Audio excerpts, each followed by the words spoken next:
Marcus Circle, OC Tot, and Nesto Fast Food no, Unyomu Sunyana Silva so, Omo Ben High Court na Tamale Technical Hospital no, Obenyomu Bibiani so no, Omo Eben Court 20 Court, Nayampo, Nanyamanda Dimpa, and for Momo numbers in 0249 000-448 0249 000-448 in a 0555 550 9067 0555 550 067 a 0508 111 343 0508 111 343 now afre na express group aboa now there so no abametimi era manyambo chena UEFA Champions League no esia bounce back na mun come on here simple e was ye twa na ye betwa na edidia www.betway.com.gh www.betway.com.gh urama enhyehyede hyeye pa ma so betwa etimi edi no mo de bibi ba bia ba e wo mo site no your baby a twa 100% back okreke so a eno bo so mabo de the golden booking code no aba beto na okreke so na urama me pacho offer the golden booking code na the woman ne say emfa bi nka ho enyi bi su mfimo utwa from 1 Ghana to 50 Ghana na yediwa yedu sika ma odin so a obo modie nye sika botwo na aboa ama ne ma de da ye pa etimi era ma we no onya ne bebi age se Betway omaso ye dwumadie no omudi no e ya de de meboa ma ne ma koye perma na okomo venda bia ho na hu se omo abomodin etimi aposti ana so omo posters no ye de bia bo se ye top up na ye na wo ya ye wa kire bebre no so no ewram na aboa na hyehyɛ na koye pa etimi era ma Betway bet your way na ntoto ye no ende da di performa drinks ni ye bienu eno na esmas ye ya drinks ye de ko akọ jema bobo bia na aboa na ne ma de da ye pa etimi edi ama na de wom ne se eba mu ahode sonkoro wa gia wona so etimi aboadwuma ba ko eye mixer 5G no wakọ adwuma den awie okọ ye no onya bi na aba boa ba mo ne ndia ba odo na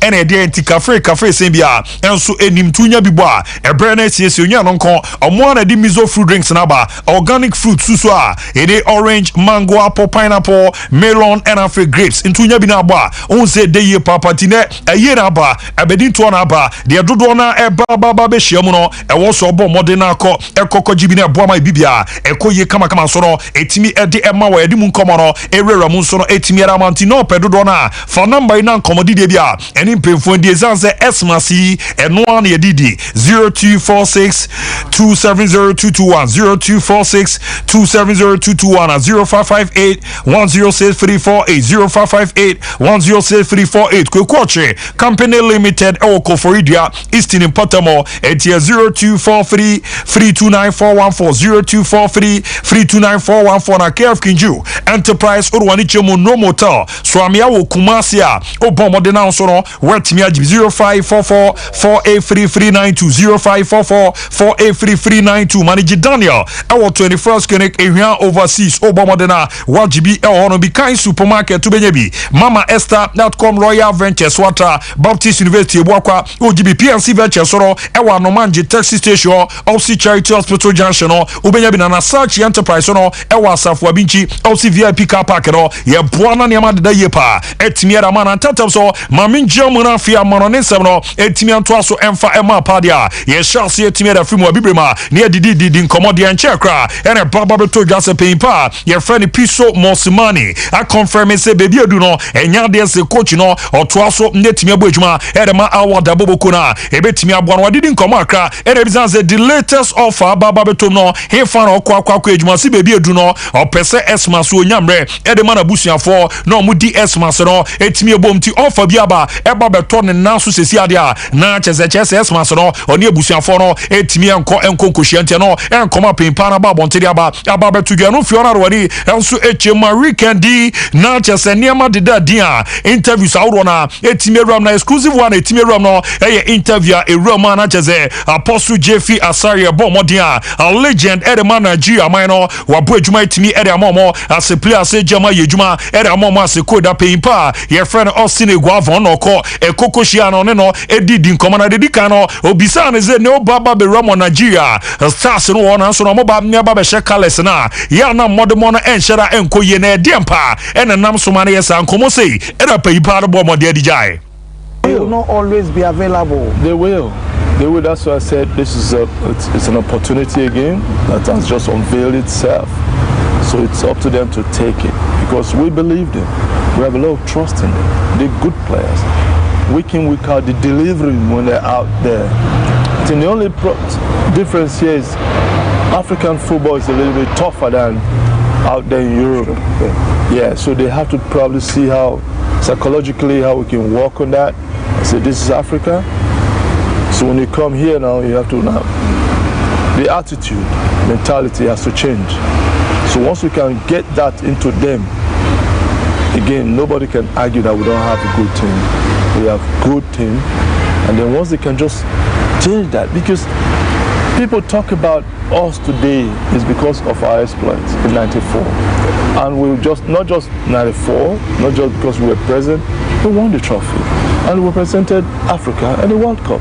So that's what we're still talking about. If you don't give it your best and you don't win, that's where you get upset. But I think, again, it boils down to luck. We would do our best and then we just pray for that little element of luck to be on our side. Eagles will fly. That's your command in on Chelsea, Commodity JP, Timia Cost Paper, your friend Austin the Guaf on a Pomodia, Nanchester 101 with Jeffrey Asario did in Como, Afana G, national team chess or Moamonia, Ya no Monfantom, Team Soba, Ebabi Rama Bibrima, a Wasso Rena Yene Mani Yeneboa, Manema Kuye Peremezanza, Manoninia Bibrima football, Eya Dia Edania, Ninamono Bomodi, Edidi, their own coma, a Buama Shishenu Ye Kama Pa, a Timia Mo Chelsea or Momon Personal, or more Eye to Womosono, Ebetimia ye amana ye after no ene eze kamia eze ase Nigeria mu matches no ya na omo eboa ya no mo break akra na no so no e de na aba ma mu bohoma na no de amon Lesotho kra no endi ne draw no so stini govern say no bomo de den sem ni jai. The sooner we fix it, the better. And who's going to fix it? The boys and the coaches. So it's in their hands to fix it. Because there's no other person from out there who interferes, who's going to fix it. So they have enough time between now and then to fix it. So the coach should just look in critically and come up with the best strategy and the best players that he thinks that can do the job. That's your command in on Chelsea 101 exclusively Udwani HMA some passport na Chelsea Jeffrey Asaya Apostle Bomodiane Oshia Nigeria or former coach or sign a legend I friend of Siniguavon on eno did in command or Chelsea Sadono the baby to me Edia fixing on and it was the coaches in the place nina a Bomodi to me a common share on a beboa Amanema de Yepa et me Edia Moya from a Bibrimano yen team senior Ninkoma Cranembwa Amanema de Yeper from an archive former player Edema Balantia or Bridguma etimi Edema Chelsea Ejuma Edema Manchester United last season or no Bridguma Edema Galatasaray Bobo Konidino your friend Juan Mata na Mata na Baba to Chelsea waya bakwasem kese ni na ne se 1 year wa bomode etimi age league trophy no e makumba kumienu a e ya bakwasem kese a Erome de maneboa e manema koye pretimi Edema no beke afima e no boa de Galatasaray Bobo Kono etimi age the Turkish league no yeso Romo Japan no wasan boa team reform of Visa Kobe or the omoso no etimi age Japanese league ne boa e manema daddy impediment at the age of 35 no e boa na tutu no akoye so etimi Edema Juan Mata na do ani e kokoko chemu enso o yose Mario dos Santos Fresh Mourinho na so ya metete sia se open no ene na Manchester nkebe anka the Brazil national team no omo consider coaches na enke consider no so no bra ema mejamu boejuma etimi afa ma man no nchemu ne simple omo so wogidie pass ejuma ba eba be no Europe no den se this round no ye bon se team bit se Manchester United Chelsea Manchester City and Real Madrid besa ba ne na se so bra ema mejamu ne omo so no etimi enye ejuma nti o consider say bibia de dia ebi obesan Erome na fi national team no wakwa boa ma ne ma koye pa etimi Edema na report ne Chelsea Brazil minor ena ne no nani enso edieche no ye de aba beto dwa rope no ye di tudwa kama pa so etimi Edema no fi ona rwani enso echemu e da su gina mo Brazil no Ricardo Vaz mame de Brazilian league na ejipini etimi akoso no ye se aka free matches pe na league no nya ba na wi na ansa na no obaba be ro table na asa so no aye die papa ezanze Palmeiras Bobo Kono edikan was 63 point Flamengo etos mienu 63 point Botafogo etos mienu 62 point Atletico Mineiro etos no omo so no e was 60 point enum no e Grêmio omo so no e was 59 ti aka free matches pe na Brazil league no e ba na wi na ba e ba be omo table na otumu zampa no e die papa ni nyina omo no mujiri so omo hwe na aboa ma bibia akoye kama pa soro etimi edi amoma na UEFA Champions League no asia bounce back niama deda dia Shakhtar Donetsk ejo na so no mo ene Royal Antiboboko no etimi edi aboni na ne omo etu afri Ukraine patama aba be ram no mo soro aba be ye adwuma wo Germany patama no mo ba no we flight omo de ba ni designs wo flight no atumu zampa ya dia teams ne bobo wa ma no ne no mo players no enjoy ye papa ni na mo no eboama hihye no koye pa etimi yare mo nti omo ba aba be ram Germany unse koninti no omo mbo mo matches no wo Ukraine omo bo no Germany to join here no wa kwan na Shakhtar Donetsk bobokoro fa so ebu market mo de ba eba be ram ni na mo ebo ma ntoto akoye soro etimi yare mo na UCL no ye ram no Paris Saint-Germain mo soro ebe jomo na so na mo etimi abodwuma against Newcastle United no ma confirm is a press conference ebe koso no ma brand here friend Vitinha any pay friend Luis Enrique ne beba ababe meeting central for na omo didi di nkomero from game omo Newcastle United so no ebe timi edi aboani enti anu ye PSG o maso yare ababe ram no ne ram France no ye didi sankomo ye se Olympic Lyon boboko no ayo omo dwen se January no omo jam rantie mienu we kwan se offer bi aba omo se Alexander Lacazette omo efari fi Arsenal boboko no omo so omo player no ko esan baba be ramunyo no ko quarantine toriso ye for no so no netimi adi ni fimo e wo boboko e for ban no maso ye no ba e baba join no mo siska no mo je no e ya de wo so na so modern mo bo e de ma team na de chi ade san no e ye former na e ko mo gidi semboa nema and da ye so no e timi e farmer club no ti omo e consider say offer bi aba e no mere na mrantia mi no ye jo mo kwa mo so ro e roma kwa ko bo ejuma na abo ma bibia akoye so ro e timi e de amoma na Germany so ro e na ban no mo game omo so jo mo na so ne FC Compre Gandia Cup nyakwa kobo ni no yesi ne refia ye friend Stefan Frappa na cheso no nya yoba ono na ne appointing so nkono nkoko jamumbu ejuma emboa mane mande da yepa entimi afa mo ba ye ka no wasem no o ye France ni e ba no UEFA Champions League o set record so no na ye obo dikan obaba be jamo etimi abo ejuma ntini ono ene appointing is sa match no mra emma me jamo no mo na ntoto no ko yusoro etimi emfa emomo na Germany wa no ena menya na ntiase ura mo Saudi Arabia yeso mu teams no mo ni abre Borussia Dortmund mo mrante mi no abranti ya friend Ma Thomas ina afeso no urwa ni chema Marco Reus omo ehwe se niama dedadia ebia January no omo so ebe consider na nkomo afimo o Dortmund na so ye no maba na Saudi League no omo ba be jamo etimi ayejuma na aboa ma bibia akoye so ro etimi amon mo Saudi no era Kevin De Bruyne report ne cheze yes De Bruyne age edi atumu se ye dia the Saudi League no beba na wababa be jamo aboejuma etimi era ma timba ko na muso omo ni didi nkomo no wagye otum so gidi se ejuma baba be no Manchester City no ya ba na wie yenti no report ne chese wagye era tumo se Saudi League no obeba na ba be basa now no say ye Al Hilal ana se pono Al Nassr bobuko no ana Aitia ne de yen confirm ye na nchemu ni chese Al Nassr for no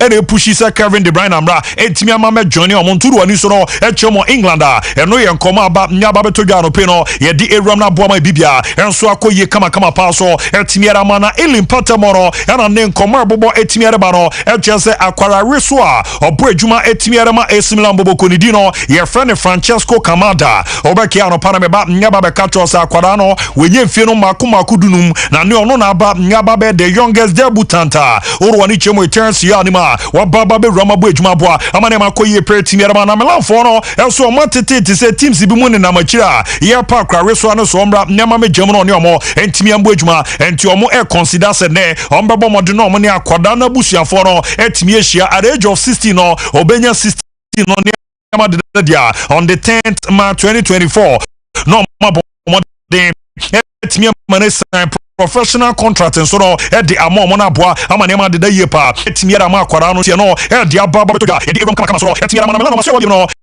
era professional level maybe champion ba nyaba captain boboko no also ready Milan here in this season no o de omomodo mo ko compare Inter Milan e bet passes scudetto no esi na boboko no e bet nya Antonio Baka e Stefano Pioli e be yo nya ntutu ni ye no nya hihye ni na nka ne no top 4 no muntimi enwura mu na mboa ma bibia enkoye kama so ro etimi emfa mo no so ro e kakra ba to ya di enwura metimi ra Ricardo Mami weekendi game eje pene netimia course o ma alta boboko Napoli no me patron general Napoli fans on yama no moye ni na so be ke o legenda your friend Diego Armando Maradona o people fimu on the 25th November 2020 3 years pepe any weekend no mo koko jamo etimia bo mu game no na game ne nhyase no ere o koko esere niama na esia kwa we na Napoli ultras no o bo mo de dia kai Maradona.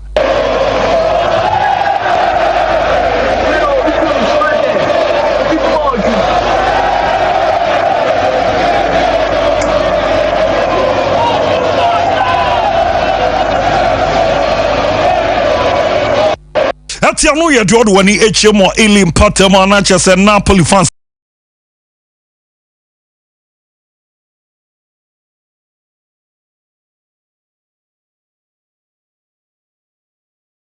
etimiere mama na ni sama ba once over the week against Atlanta Victor Osimhen baba be Ramo obakra ba be assist boa e marine no monsa etimiere ke report e boy ba e jeso mu game against Real Madrid no yesi ne Victor Osimhen betimi ashase na wejamo aboedwuma boa ma bibia akoye kama panso etimiere man Napoli bobo korutia ne de aba betodwa Inter Milan no maso e pe perfect pepe Marota abomodin a confirm sen komodidie no akwa animu ye papa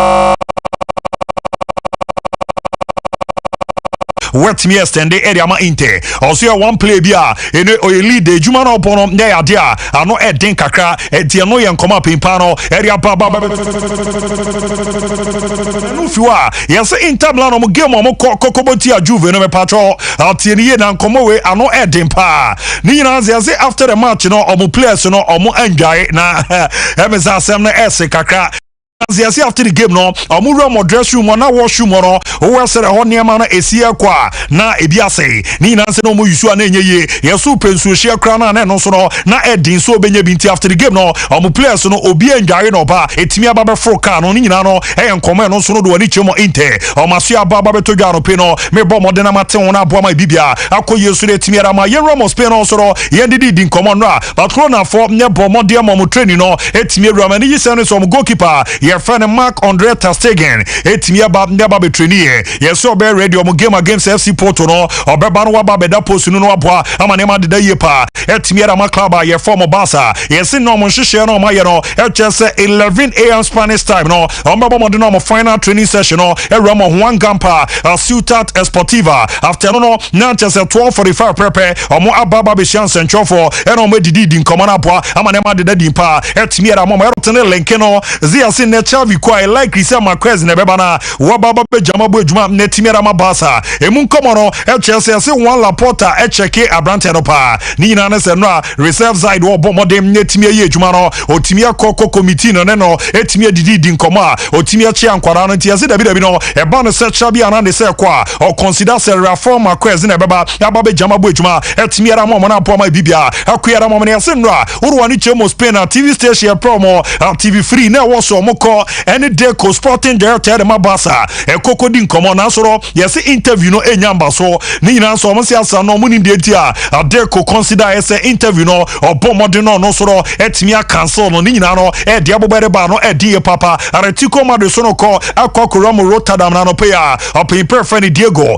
Pablo Simeone chola bomode nyane mu ni squad a ode ko akoko jama boadwuma e wo Champions League ni na aboa amane ma dadi mpa etimi ara bomode Atletico Madrid the squad no uwe mu dina wrestle niema esia kwa utumuze squad we die papa ni nyanso black asaba yo se Maria Jimenez size aspikwa tomina eromu na afe no Javi Galan mo na afe Mario Hermoso mo any other place ni na afe so no Rodrigo Di Paul yo koke mo sao mo eno so nanche no na chese Marcus Llorente mo na nimu no uzo Antoine Griezmann ni dino nyabo modern etimi run na Memphis Di Paul no so no ni dino ramo and how ko ya na afe Alvaro Morata omuna kwa jama bojuma abo ma ne ma de ye pa etimi ara ma club na mun komo ye di Eromeda Mananze weekend Sabia Joe Monaso and Real Sociedad de Ebony say after the game no Sayu Ramos koko di red card ni nyinechi no obomodi ani jesi no the koko sende Nigeria ni abrante na ye friend Sadiq Omar also jidi Sadiq Omar ni go no share no na go no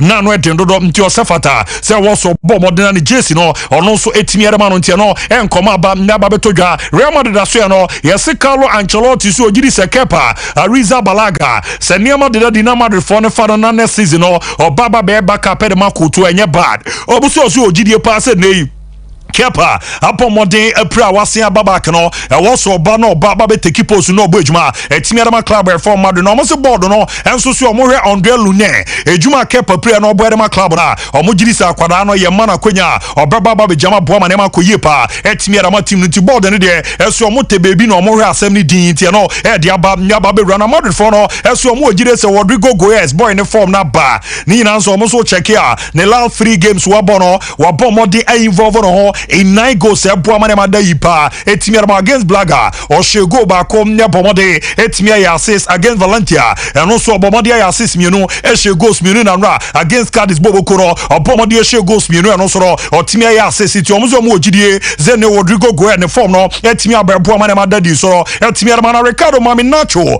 eni ni nua na fa ne Alex Fernandez no oza Alex Fernandez ye Nacho ni nua no bo adwuma de Cadiz na ne bra pen Nacho e bo adwuma de Real Madrid na nra after mo game no na join ya uzampa enuafo no hia no mo ne omoma no epo mo de didi nkoma no bizazo onua ne de e say ya susu anhya mo kro na ne bra gazo enyehwe o wesere ne ma nesie ko any game no esie tia na mo modoboro e ya de ane wo suye papa etimi ade che yenko kodi nkoma akra enso wo England dia Alisson Becker na metete say against him ye from Manchester City no omosu okoko konye pra no ye se ne 90 fa no na ara asio baby no e ho etimi aka na so ni na no the ball game no etimi awi omo ne si ewuram na ne ma de dian na e ba ne se no betra fie a check kakra no omo se a che abese na no e mako ambese no otwe miensa na bi obekọ akwa tra fie na so no se ba ne sa no nya dian se bia be se 7 days time no obeba na wa ba be jama bojuma etimi ada ma Liverpool no paro me confirm be ma se Sheikh Dukori ono so akoko konye pra wo mra ene lutin for no ejom na so ni tima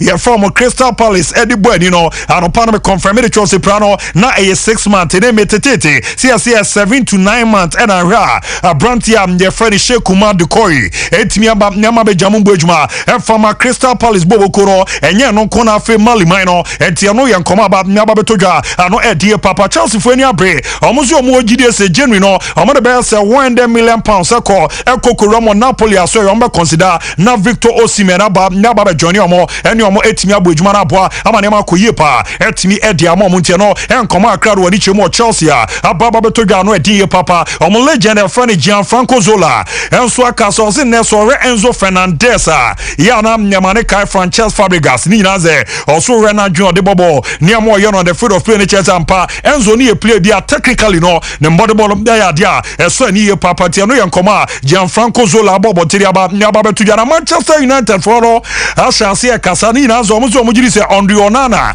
e ba be make move no na nkofo e ka gaze goalkeeper we de oye ntebe goalkeeper na soro omo jiri se after 30 matches no so run the na de compare Alisson Becker Onana kwa nim goda na nyohwe chemu no de abo so about 30 matches Onana abo de clean sheet no wa keep 5 saves no wa ye 51 no de compare Alisson about 30 matches clean sheet no wa keep 4 na saves no wa ye 44 ti omo ogidie pa zo nana na juma no obo no e ya de ano na din papa e boama totoero e koye kama pa soro etimi ara mo edum nsesem no e run na bibia koye so etimi ara mana na ewuro ni chemo England ye wo na financial expert bia ni di no ye fani Kia Magua wa baba be din komo Chelsea de ato Everton no o check Chelsea ni Manchester City omo de na o say either see be relegate omo nya relegate omo ye be deduct omo 30 points eno ye komo pempa ne de aba nya baba betudwa o so omo nya ni ye kra no ene se be dictate omo 30 points eno en komo pempa no ere baba betudwa na Newcastle United soro a confirm se Brazil ni ba ye friend Samuelino o bojuma ma retiko ma the left back no omo jiri so omo nya no so mbra nyama me johnny omo ne omo embo ejuma be boa ma ne ma koye pa etimi edi ama omo mrani ti no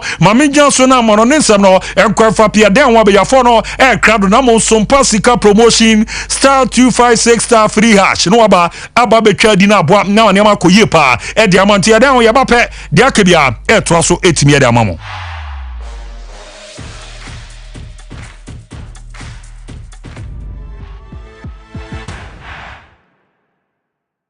21st clinic yes sciatica expert sciatica no o nerves na wo to ase na fa wo siremu na fa wo nansia besi ase ho no se ho techema eno ene ye fa ne sciatica na etimi bubu oto ase ka wo se dwe wo srem wo je ho ba bia enye na no na 21st clinic ba ya adwuma pa wo mu yenti abaso bo ma je no Ghana ha ene amono ne enya asem ketewa wo mu ji international awards ahodo wo mu ji local awards ahodo na anu nso na wo mu bie the only sciatica research and treatment center in Africa bibrim ha no ebi ni ba bia ji se 21st clinic nkoa wo mu de bibiduro ene besa o yare no masa de machine aka ho yare sabia yare bia wutimi de ko ne mama ade ba ko a wo ma gidi wo mu pa no sciatica ena stroke nso de kwa diabetes ne hypertension ne ade Ghana ha ba bia wo mo ho for 0540 311 311 0540 311 311 na 21st clinic wo mo sciatica expert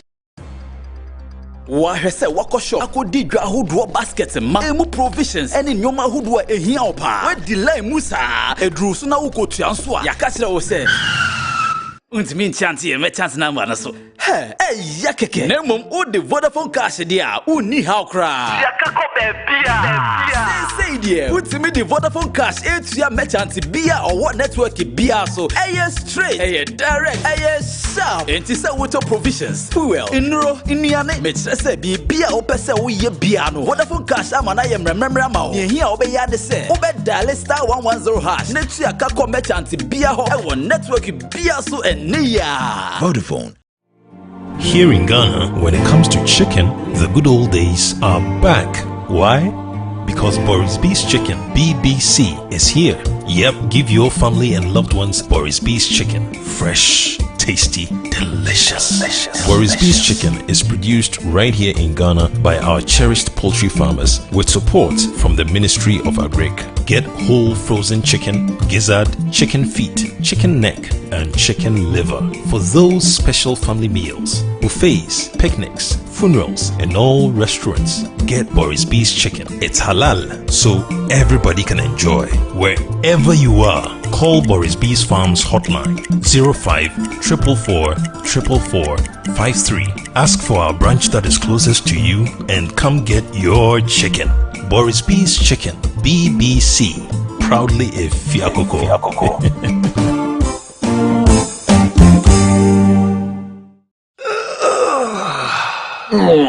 Bra na minya Royal Foam mattress no. How bebre na mikomu. Medam panosweni na atom. Na mechi kase so na me honam nyina ya meya. Na de kume kra ne se. Ya no nso beda aso ape. Na wagya me. Na minya Royal Foam mattress no. Pa kwesi da aso ape. E na oya me ho ade. Congratulations dear, me fa no kwa. Asedan koma Royal Foam. Quality mattress papa fi. Oji aware Royal Foam. Wa manane relaxation aye de. Anwoto so a wunya wo mu ne se. Royal Foam mattress eye papa. Eche yie eye quilted mattress inti. Woda so a ama wona ye foam. Se woto mattress free Royal Foam a. Seche wo free pillows. Royal Foam aje abasobode e wo 12 Ghana Business and Financial Excellence Awards no mu. Yet on quality duvets, curtains, beds, ne carpentry foams ahodo nyina bi. Hwehwe yen wo Royal Foam showrooms any sales depots a wo Ghana fana nyina. Fre 020-227-1000. Royal Foam,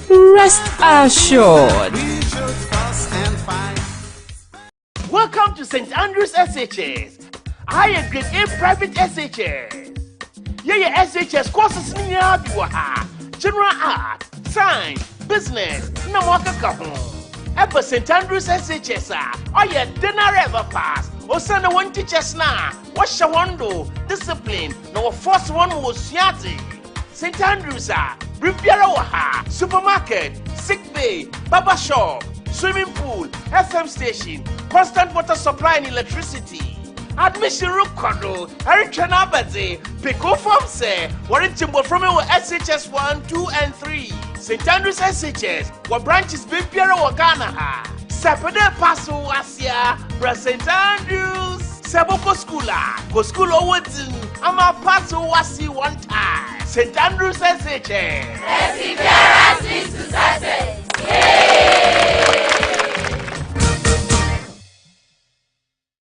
From our clean water tanks, water which is rich with natural minerals, sourced from over 100 meters underground, is taken through purification, where our highly skilled personnel equipped with the modern state-of-the-art laboratory, run all standard tests to ensure that purity is 100%. Because at Obibini Blackman Company Limited, quality is our hallmark. Bottling continues immediately in a clean and hygienic environment approved by the Ghana Food and Drugs Authority. Because water is life, but unclean water is definitely not life. After years of research into water purification systems, the result is water that can compete with any other on the international market.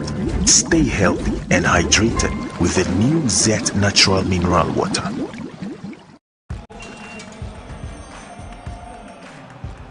We are back, bringing you the latest lineup from Betway. Betway starts strong with their front two, with Free Play Friday and Swipe Bet. In the middle, you've got all the control with Cash Out and Build a Bet. Plus, with Win Boost, you can boost your sports bets. At the back, they have Smart Picks and the Partial Daily Jackpot. You always get way more with Betway. And you wanna see.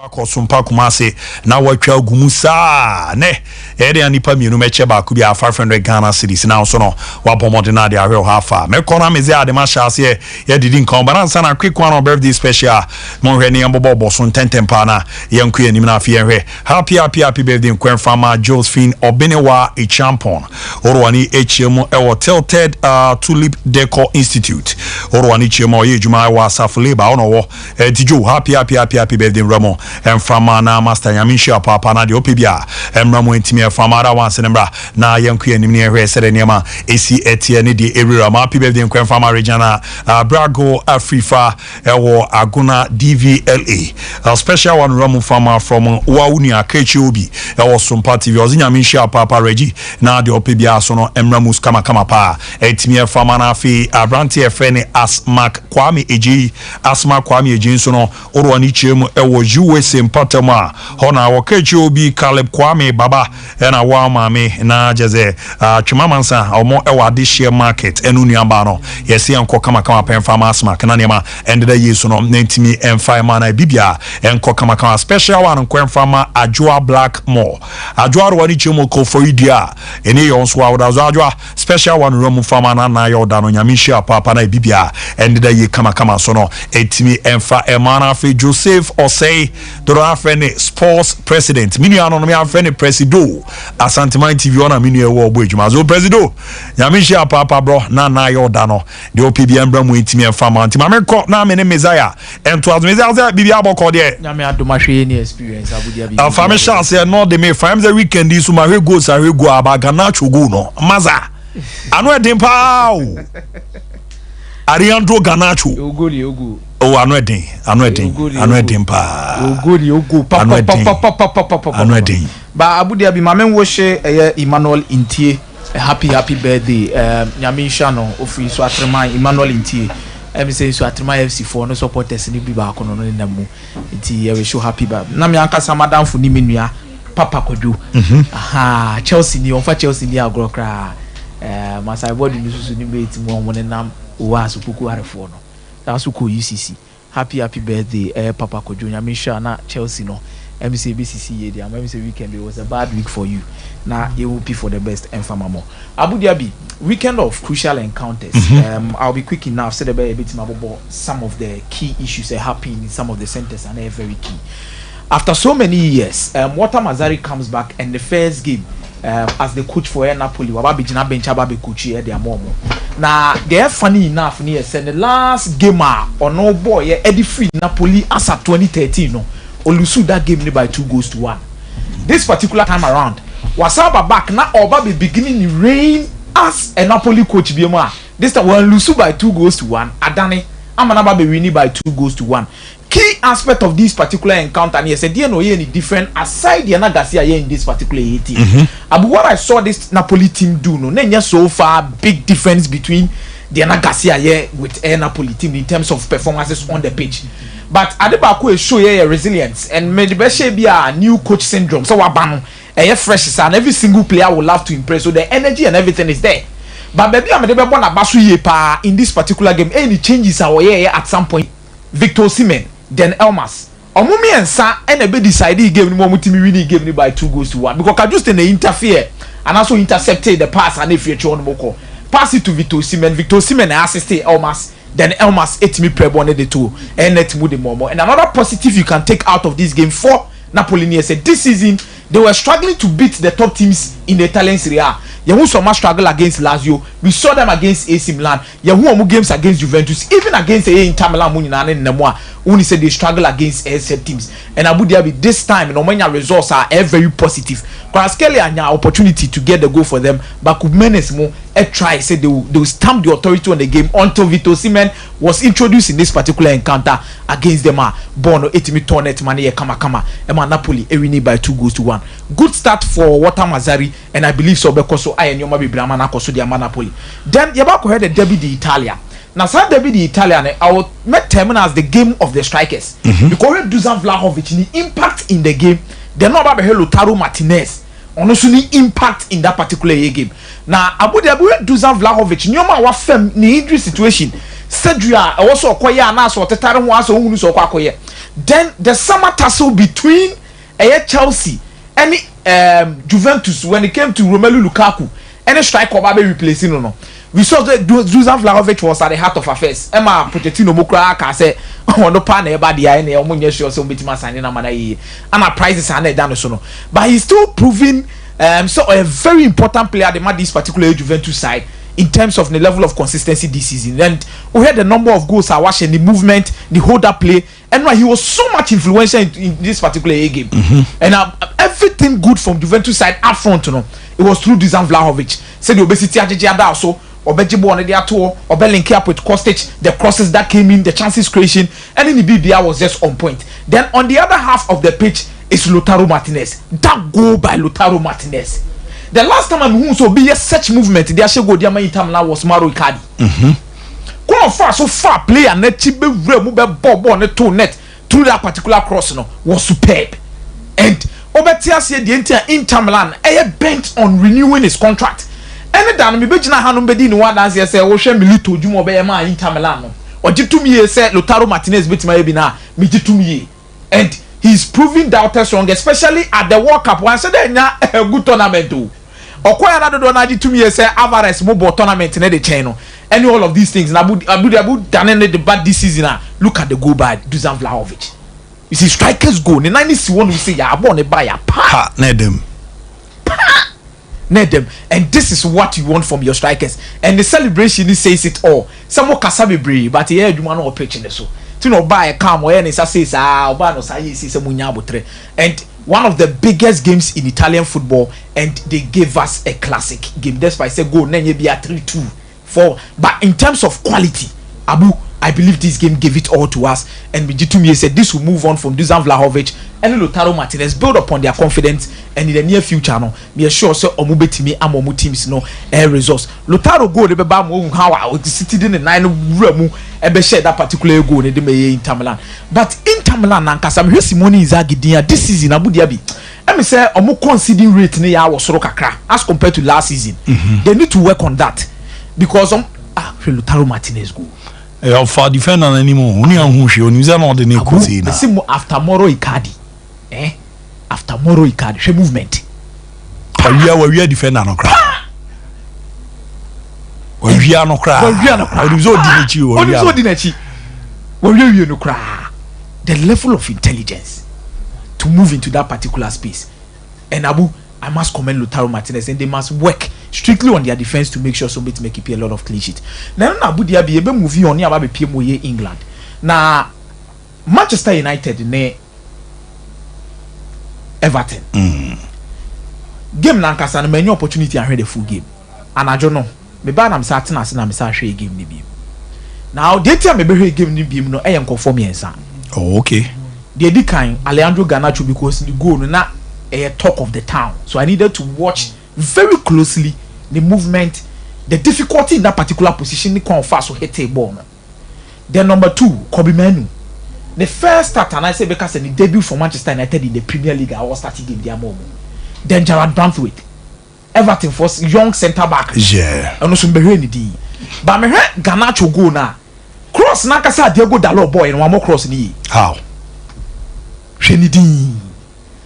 Cross na Diego Dalot boy. The movement of Alejandro Garnacho will tell you where the cross should have gone to. Because in this video Abraham Akusha should appear on it. Garnacho was rather moving to the last pool. So the cross now was anke kona nim say ne banechi.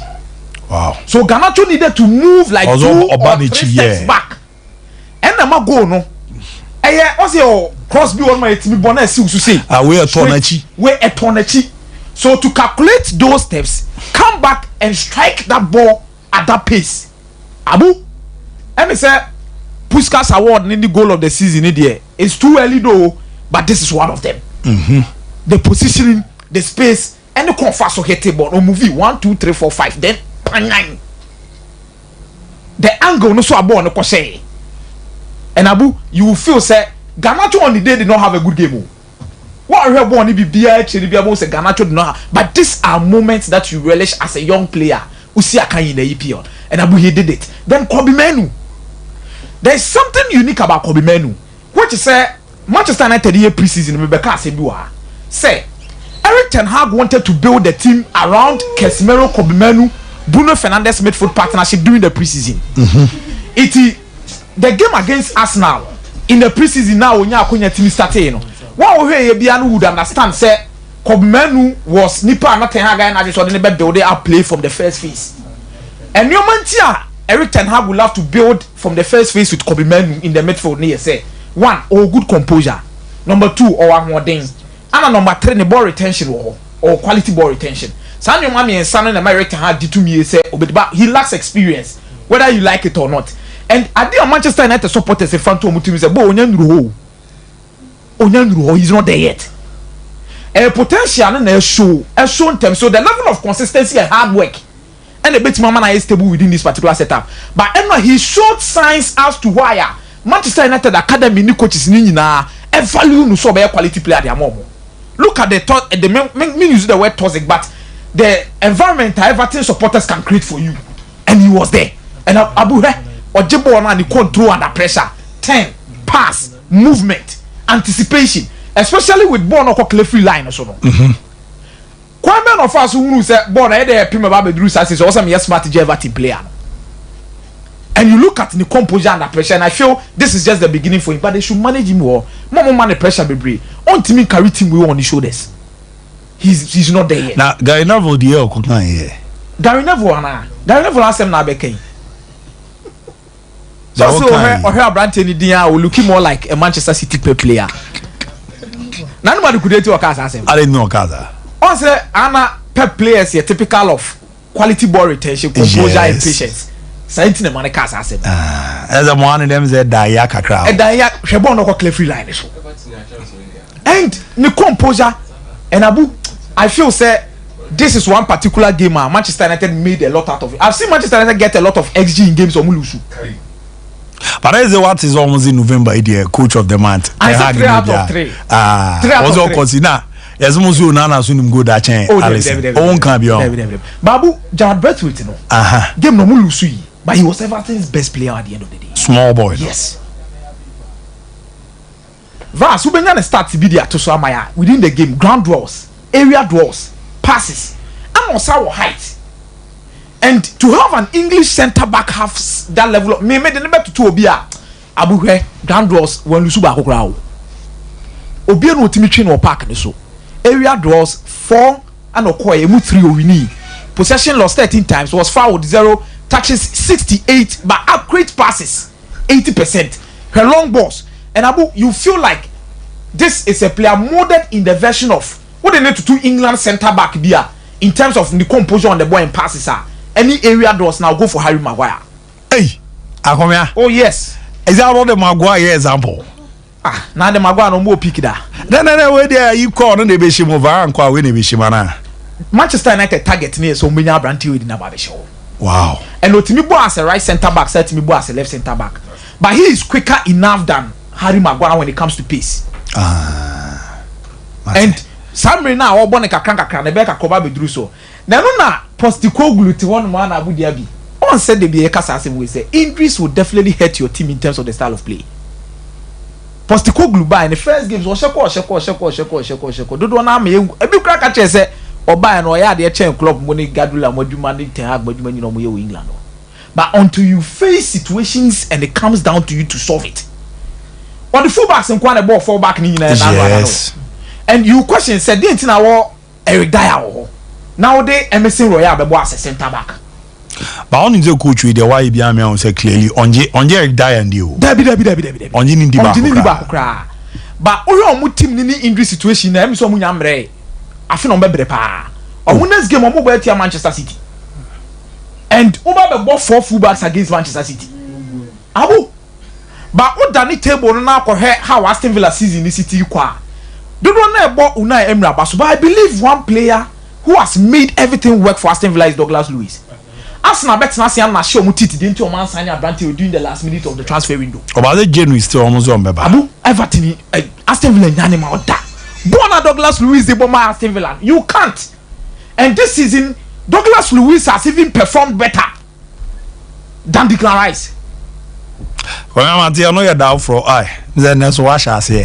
Be kokabila ababe ye yakase men support. But also a better that way. Yes, what I'm at my bishop mbram ne yanko. Why na yenye ya. Na oban is about call there. But Sompa sika promotion star 256 star free hash star 256 star free hash. Wo akonya so beba be twa na wadi na aboa. Na ne amade da ye pa etimi edi ama. Bishop family mu kakre. Yere kakra. Mirami da CP ne akwanya ade ama me yencha na yencha wati fo nyina na yencha na bibia ntimi konkan na enye kama em say ya ready tinze kwande mu na krem na so ya ready I mean try to ntem na enko na menye adwuma pa chopi na okay fine so men sha see em free Dominic Kwekubu atin Dominic news editor Silver FM and a Silver TV and Dominic in birthday. Dominic Kweku happy birthday. You are a good brother. Now we Dominic free wa and that birthday we know you try ya boy medim to the man in Kobe.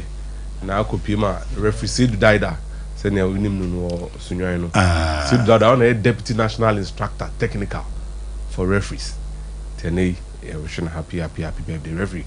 Uncle Ponshana be team conquering.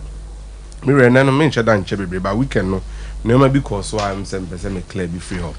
The first one video I mean who ya it really gladdened my heart Nacho Fernandez and then Alex Fernandez after Cadiz any Real Madrid game no wow here bibia no hu say na Cadiz player Alex onini nua Nacho omo tewa na nkra bi ti omo nche na say omo di agro kama omo ma na omo ya nuafo Nacho na penny Nacho ni 33 years yes and Alex 31 omo nyina ball Real Madrid academy no na Alex Fernandez ya ono Cadiz say ikra there em say 2011 omo Racing Club de Santander a ball league match no obobi obemu in the 88 minutes that was his only game for Real Madrid as a football club ofi hono de ni chair Espanyol ekopie mo Croatia boma Rijeka esa ba back to Reading England Obama Elche Free Elche and Wakopimo Cadiz for the past 4 seasons there. They are very close friends. The only difference is that Bakuti and Kokona Bakuti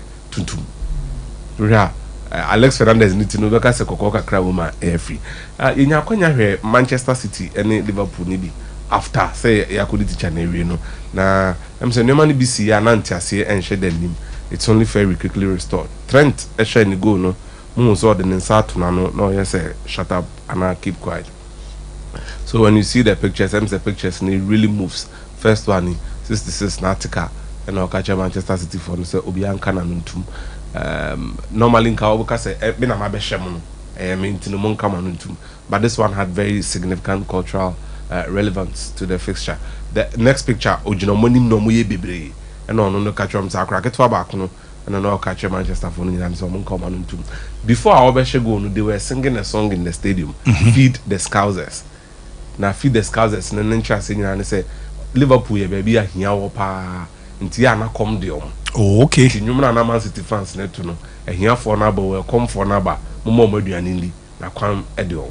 another nyuma mo san to mo sign on omo sign documents omo chiro mo na aba physical no yemfa bi nhwe omo nti ono no eho na ye wo no eho na ofri West Derby ono watena na obo ni Chrome team nti omo to sa no ebe hye more than obi to say Alexis McAllister and Ryan Gravenberch nti onya akwan share goal no he only told them to keep quiet. The next three wompa no for me Darwin Núñez any Pep Guardiola e de no them say see nya video ni hwa you ya na say Darwin Núñez ne ko Pep Guardiola ho so na ko cha no say den oye bibi Juana quickly Jurgen Klopp a movie call. So when you see them, this is how it all started. Ocha referee and Darwin Núñez Asiano or Chaneri, and then who saw the Insanache Nechi. And the map Guardiola Bufu because no Kajan said, did you like it in Spanish? And Obizan said what? No, didn't such it. We are trying to take on. Wow. So let's look at the pictures. The pictures even tell the story better. But that's my hard, you know. The Oceano. You could see. Omunina Jinindi. Even the referee crying Jinindi. Until you are done the new reno. Your gloves in Jinindi has to be close. Now the next picture, also Akabi Biachano, no, didn't sa. Did you like it? No, say what? Go and baby, I drink chair. And then cover pandemonium in our so that was the genesis of it, and it's funny and interesting at the same time. And Italian Serie A, I said they were kind of Francesco Camarda has made his debut. Now we are 15 years, 260 days into Francesco Camarda, the youngest player to have played in the Italian Serie A. And yes, room they said AC Milan are in crisis. Prepare and yes sir good Italy Remuno so when the 16 you take quite fans now Kiva sad for the first man akwaba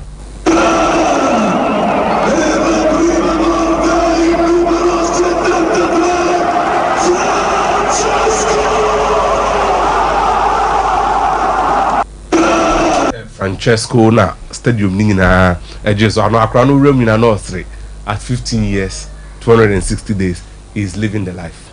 Ramuzena na mama zone papa on stand now omusu. Omankwa ye be chom. How? So Omankwa stadium they will be arrested. How? So when these 16 years Italy mrem you are not allowed to be part of any first team. Oh okay. Nti akra we na hankasa no. E wo say omotro e de koma FIGC Italian FA no. No mo de ma Labor and Employment Ministry. Eje clearance and special authorization and so now it's my canteen no. Wow. Yeah.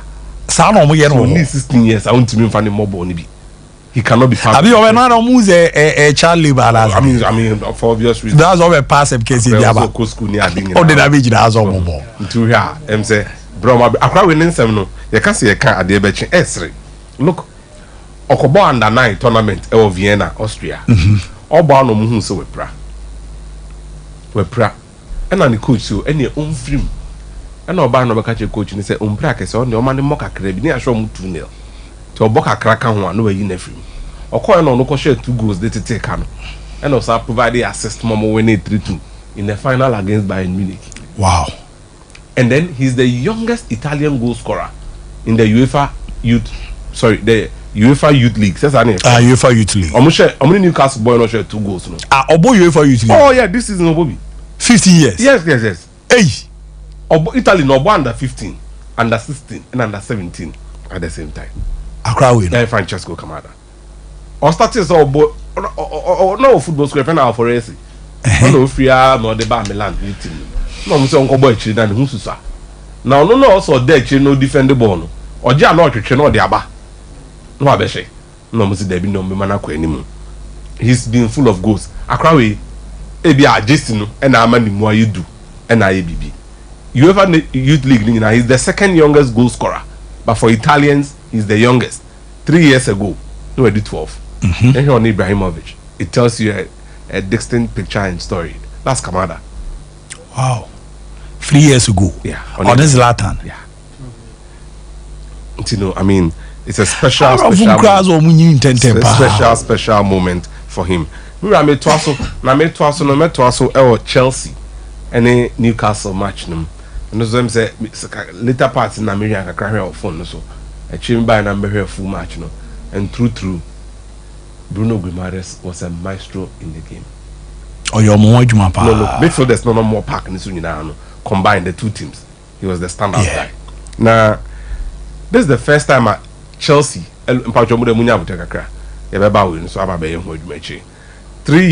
First time since 1995.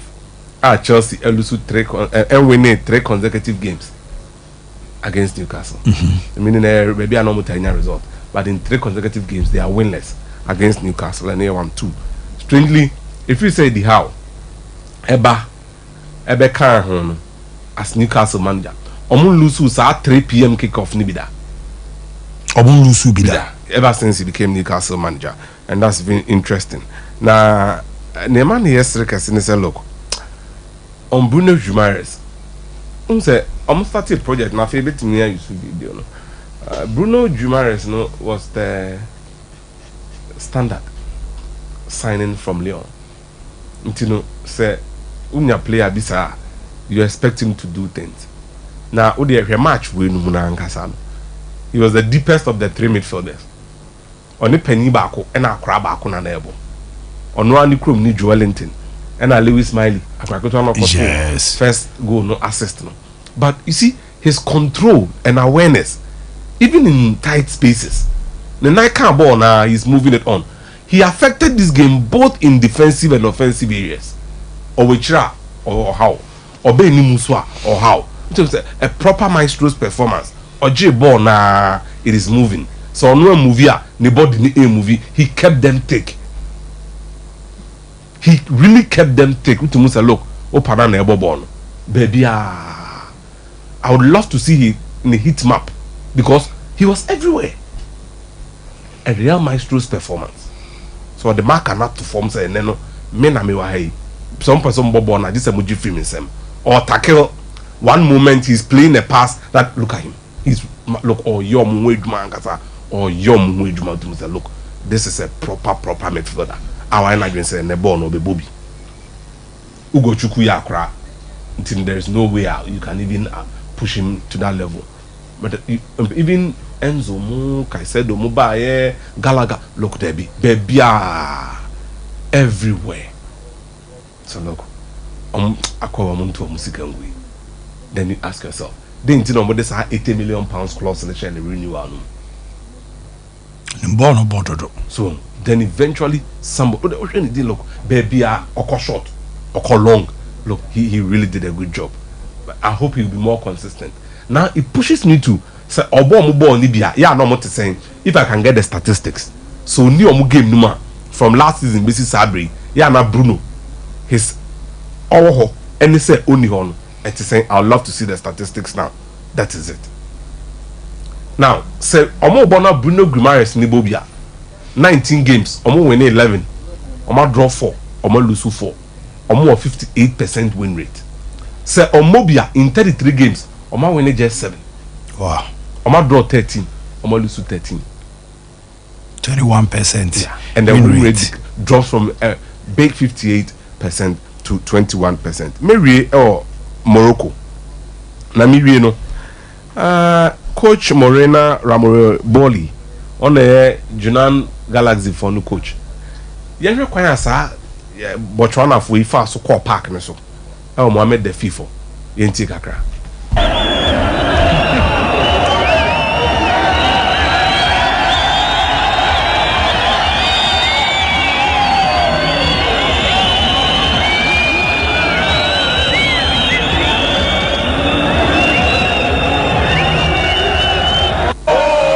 Pajo hu de course no. Pa me be yi bi hwe bia na ade a. Nti e call post match no den see here. One we post match. Ma hwe anozo ano pa me ba be din ho djuma. My team coach. You are being unfair. When we have vision is you ask the question to the coach. The coach already answered. Says which is your answer? Yeah, I said they were doing warm up. Yeah, they did warm up before the game. Thank you, coach. Congratulations for the win, please. Sorry. Kind of now you're undermining me. You are saying we won because of black magic. Don't disrespect us. Coach, Hey. I'm very sorry, but you can't be talking like that. Congratulations. Coach Kuku apa. Coach bro kakra. Na ze yi no mo koye no. Na pato eno na say the dey ka no. Eno na about 3 and as na about 2. What bet na dia bisa. Me na me time sa no manage. Nemu eze coach and say obisa say na eno no sa no mo digu. O say no mo ye warm up. Patade ni na open na di gu. Di na nu ahwia di hwie gu oni ade a.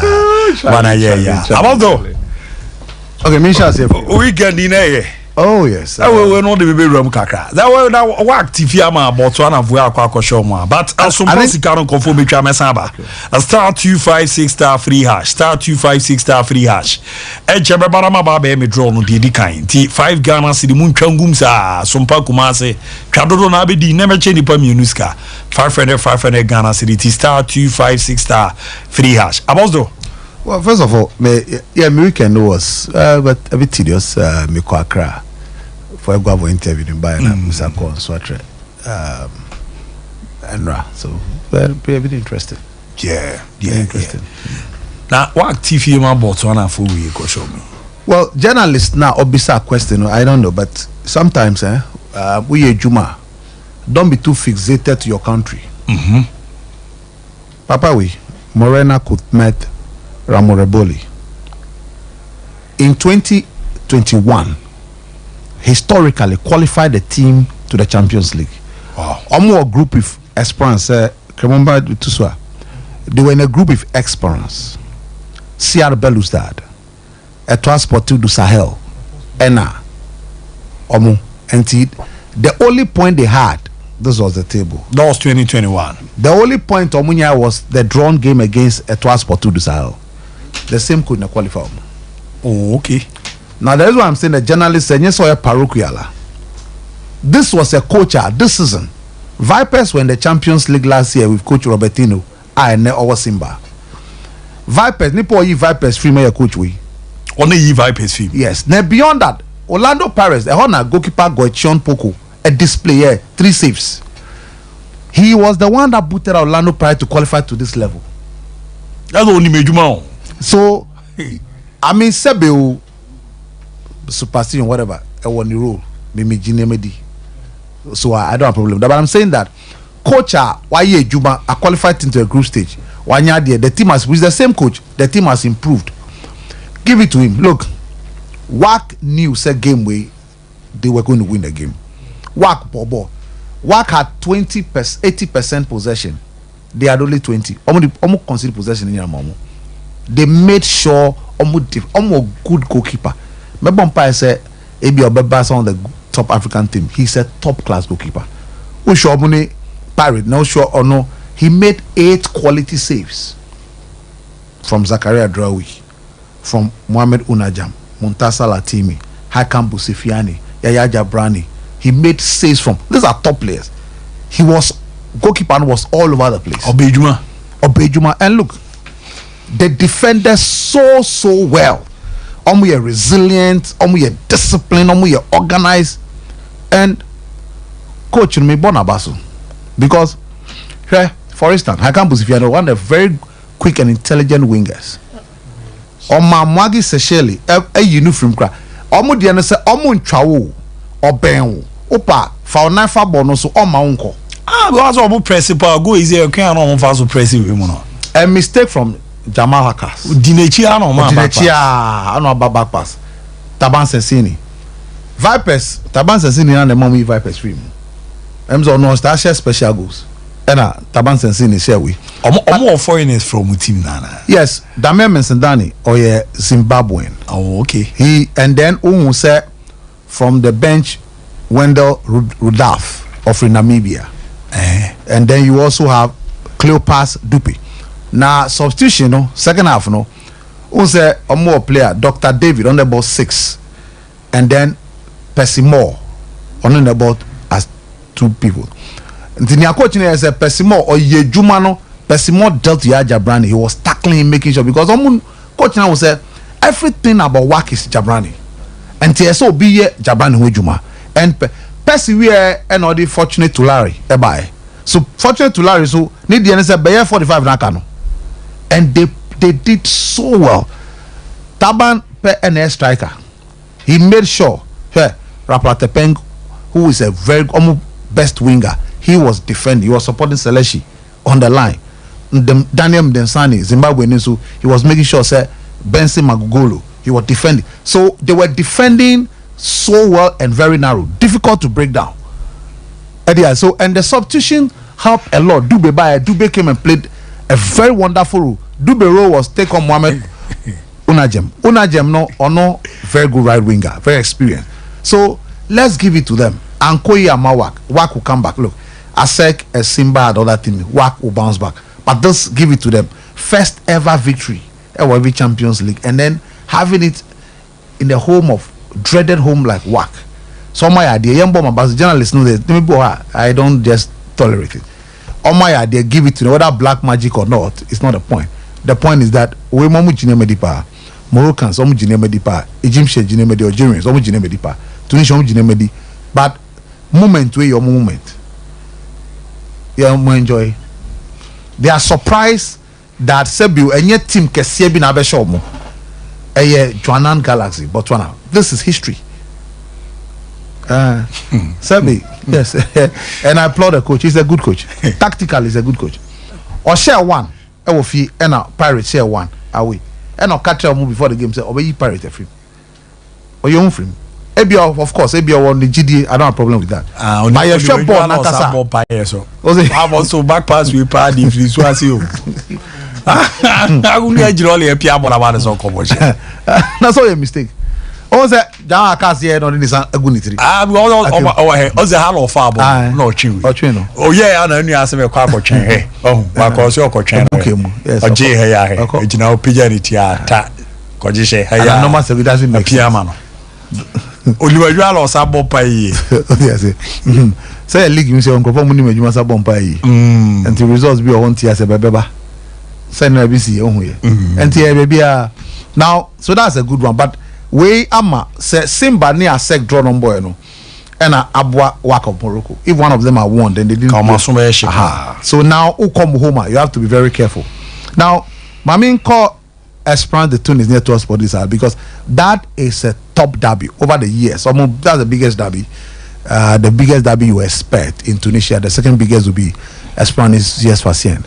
And so this is a derby. But from 2021, anytime Esperance find itself towards the Sahel in a group stage, they lose out to them. Etwan Kasoma confirm for the past 5 years, Oma confirm, Oma Hondinu and Nishubium, but Esperance Sikawa, they are always investing. And also because the AFL, African Football League, no boy, losing on penalty to Wak. I told you that Esperance Baba. And this was a very difficult game for the first half. Esperance played so well, but Etwa also did very well. So we are seeing sometimes if Yusuf Abdallah and Osama Abdi who are striking for them, if they are taking their chance in the 17 minute, the 19 minute, 2-0 up, that'll be a different story. Because Mohamed Amin to get a centre back, Algerian centre back, a mistake, and Abde, a missing chance. Then again, you see Maria. The first time the two centre back, you beat you don't see a mistake, and then Yusuf Abdallah, Antimia Paneshino. Now in the course of the game, because this is the first time Onuchi Ugbelu airball as a central midfielder, that place na Guy Kwahabi and Etabo. So now the coach was introducing him, Hussein Teka, and then Zakaria Ayebi, another young guy, to start a new true midfield because Sama Bugera Epra, but he was on the bench, and so he almost struggled. But then in the course of the second half, Tama Guy Bay Mono, Osama Bugera Bay Mono. Now the natural established midfield na fidie almost at the Epiambo no echo, and that led to the first goal that was scored by the Brazilian Yana Sassi, the Brazilian. Oni Rodrigo and Rodrigo Rodriguez. Yes. Rodrigo Rodriguez. Okay, penalty shooter. On a losing penalty, Yusuf El Moti. Whack any Esperance. Yes. On a ball penalty no say. So about Obejuma, and then unfortunately for them, Saladin Badamsi, our centre back for the sport Sahel, Eko Cha. Abrantia Yana Sassi and a penalty by no Mohamed Amin to get a coach ball. So very good performance from Esperance de Tunis. The normal announce it and make a statement that look, this Champions League, yes, they might not be the favorite to win, but a very strong contender. No more share that against work in African Football League. That Yenya pushovers. So that's good win for them. Now, Mamelodi Sundowns. Mamelodi Sundowns against FC Nwadibo, of course, when him said this will be a mismatch. But Coach Nubejuma, he did a good job. He did a good job because, first of all, main chance with the game, then I'll come to Niamika, so a good job. This was a game I was expecting to say in any case. But what he did that was extraordinary was the kind of players he picked for the game. And I'm not sure how strong the depth in squad are. They started the game very well. Unfortunately, Tapelo Moreno had an early chance at the 5th minute and then he wasted it. And then another chance from Neo Mayama echo Tapelo Moreno, he wasted it. But the moment came when Abrante Tapelo Moreno Nyamidi, or after I said two, no, he had opportunity and then passed the ball to Luis Ribeiro Costa. And Ribeiro Costa, Esheri. Then this time around, Abrante IFRNO, Shasha, Peter. And Peter once again, a Neo Mayama to Peter Shaolule to Neo Mayama. And then Peter Shaolule was able to score the goal. Then Gaston Sirino Uruguayano scored the third goal. But clearly, the dominant first 45 minutes of Moya Relaba, second half they were played with a lot of intensity and control the game pass better. And Wadibako who this game the coach decided to share African Football League now. He was using Abdulmunem Buteli as the left back, the former Raja player. Now or is it Grand Kekena and Motobo Infala as the two center back this game, or is it Roshan Duruk for all the Majombo and Musa Lebusa? And then he decided or use Terence Mashego. Who's the Terence Mashego ball? The semi-final of the AFL. Terence Mashego ball left back. So in this game, Motovo Mbala and Bobby, Grand Keken and Bobby, Abdul Motel and Bobby. Then Aubrey Modiba is here as a left field. Honor Matapelo Moreno and Bobby. Tebo Mokwena. So here, on says Fele Mukolese, everybody plays Tebo Mokwena in that game. So clearly, on say he has squad depth. And to me, this is some time, but still he'll get a result. And in the second half, no, all this Sifo in Bule, Moben, and good news for him. Leboa Mabui, number 1 defensive midfielder until injury almost a year. As I'm got Tebo Mokwena, he's back. And yesterday he was featured in the game and showed his quality and class. A already established options we were or Sanya or more Muko injury prior. It's not bad team no. It's a wonderful performance from. Now, Petro Atletico de Hilal. Very, very strong and difficult game. Once again, Petro Atletico will feel only very good. Until workshop 2 years ago, only very good. So I don't say Nanzomaha, Mamelodi Sundowns Spa. But Florian Mbenge once again is showing. So a good coach. Problem of Florian Mbenge will minim nientia on top strikers. And Kadim Diao, one of the players Ambeka does almost free Horoya. And Sana, medium Horoya, no. Yeah. He left Horoya or Mauritania. But he's a solid, established left back. Solid. Now, you see the reason why Moro have issues. Or technically is better than Moro. Kadim is solid. Physically very strong, bullish, crosses very well, better, or intelligence, good recovery. Now in this game, or show class and quality. On your free kick be boy, but finally ball and shit, because once again Hugo Marquez or a goalkeeper for Atletico Pedro Atletico did a brilliant job. Now Osman Diop, Osman Diop. Yes.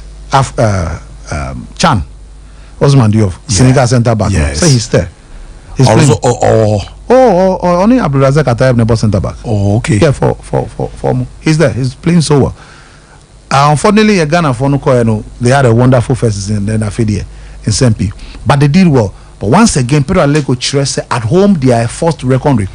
Now, Taxera Jarai the pass, Omar Ignacio Miguel, the centre back, he played Pedro Pinto the centre back, and the finish was solid. Now, it was a masterpiece. But once again, goalkeeper Issa Fofana, Ivorian. You see how more Yahya Fofana, the national team goalkeeper, and Issa Fofana. Now, what is happening is that goalkeeper that Champions League in a club like this, over goalkeeper, it means that Ivorian goalkeeping department. No, is it more pija? I come here down for no good on the beam. I come here down for me. What bet you if you go Egypt folk? So clearly Hilal unfortunately almost at but Omu Bobolo Mohamed Abdurrahman had 2 chances, but the goalkeeper made very good saves. And Hilal and Shah say but ball no Bobo kama. Now Simba now said game no. I said did a great job because Simba were home. Ali Crashru. The last time AFL started the African Football League, first game, okay, 2-2. Omni Ali 2-2 at home. So Simba, Sonya team Akesia, be proud to Charlie twice, 1-0. And so ASEC only by they decided to defend very well. And they use counter attack. And unfortunately for ASEC, Bratia Oma penalty no konya and warm that led to the goal aside into Bazokinza Burundi striker no Ekoshe. So what ASEC decided to do was move Frank Zuzua forward. Eka assist Eba Chan. Eka assist Onipa Kome. Yes. Eka assist Sada Atta, Christian Kofi. They decided to push more men forward. Almost take a risk. And then by substitution Boye from coach Julian Javet, the substitution was top class. What did he do?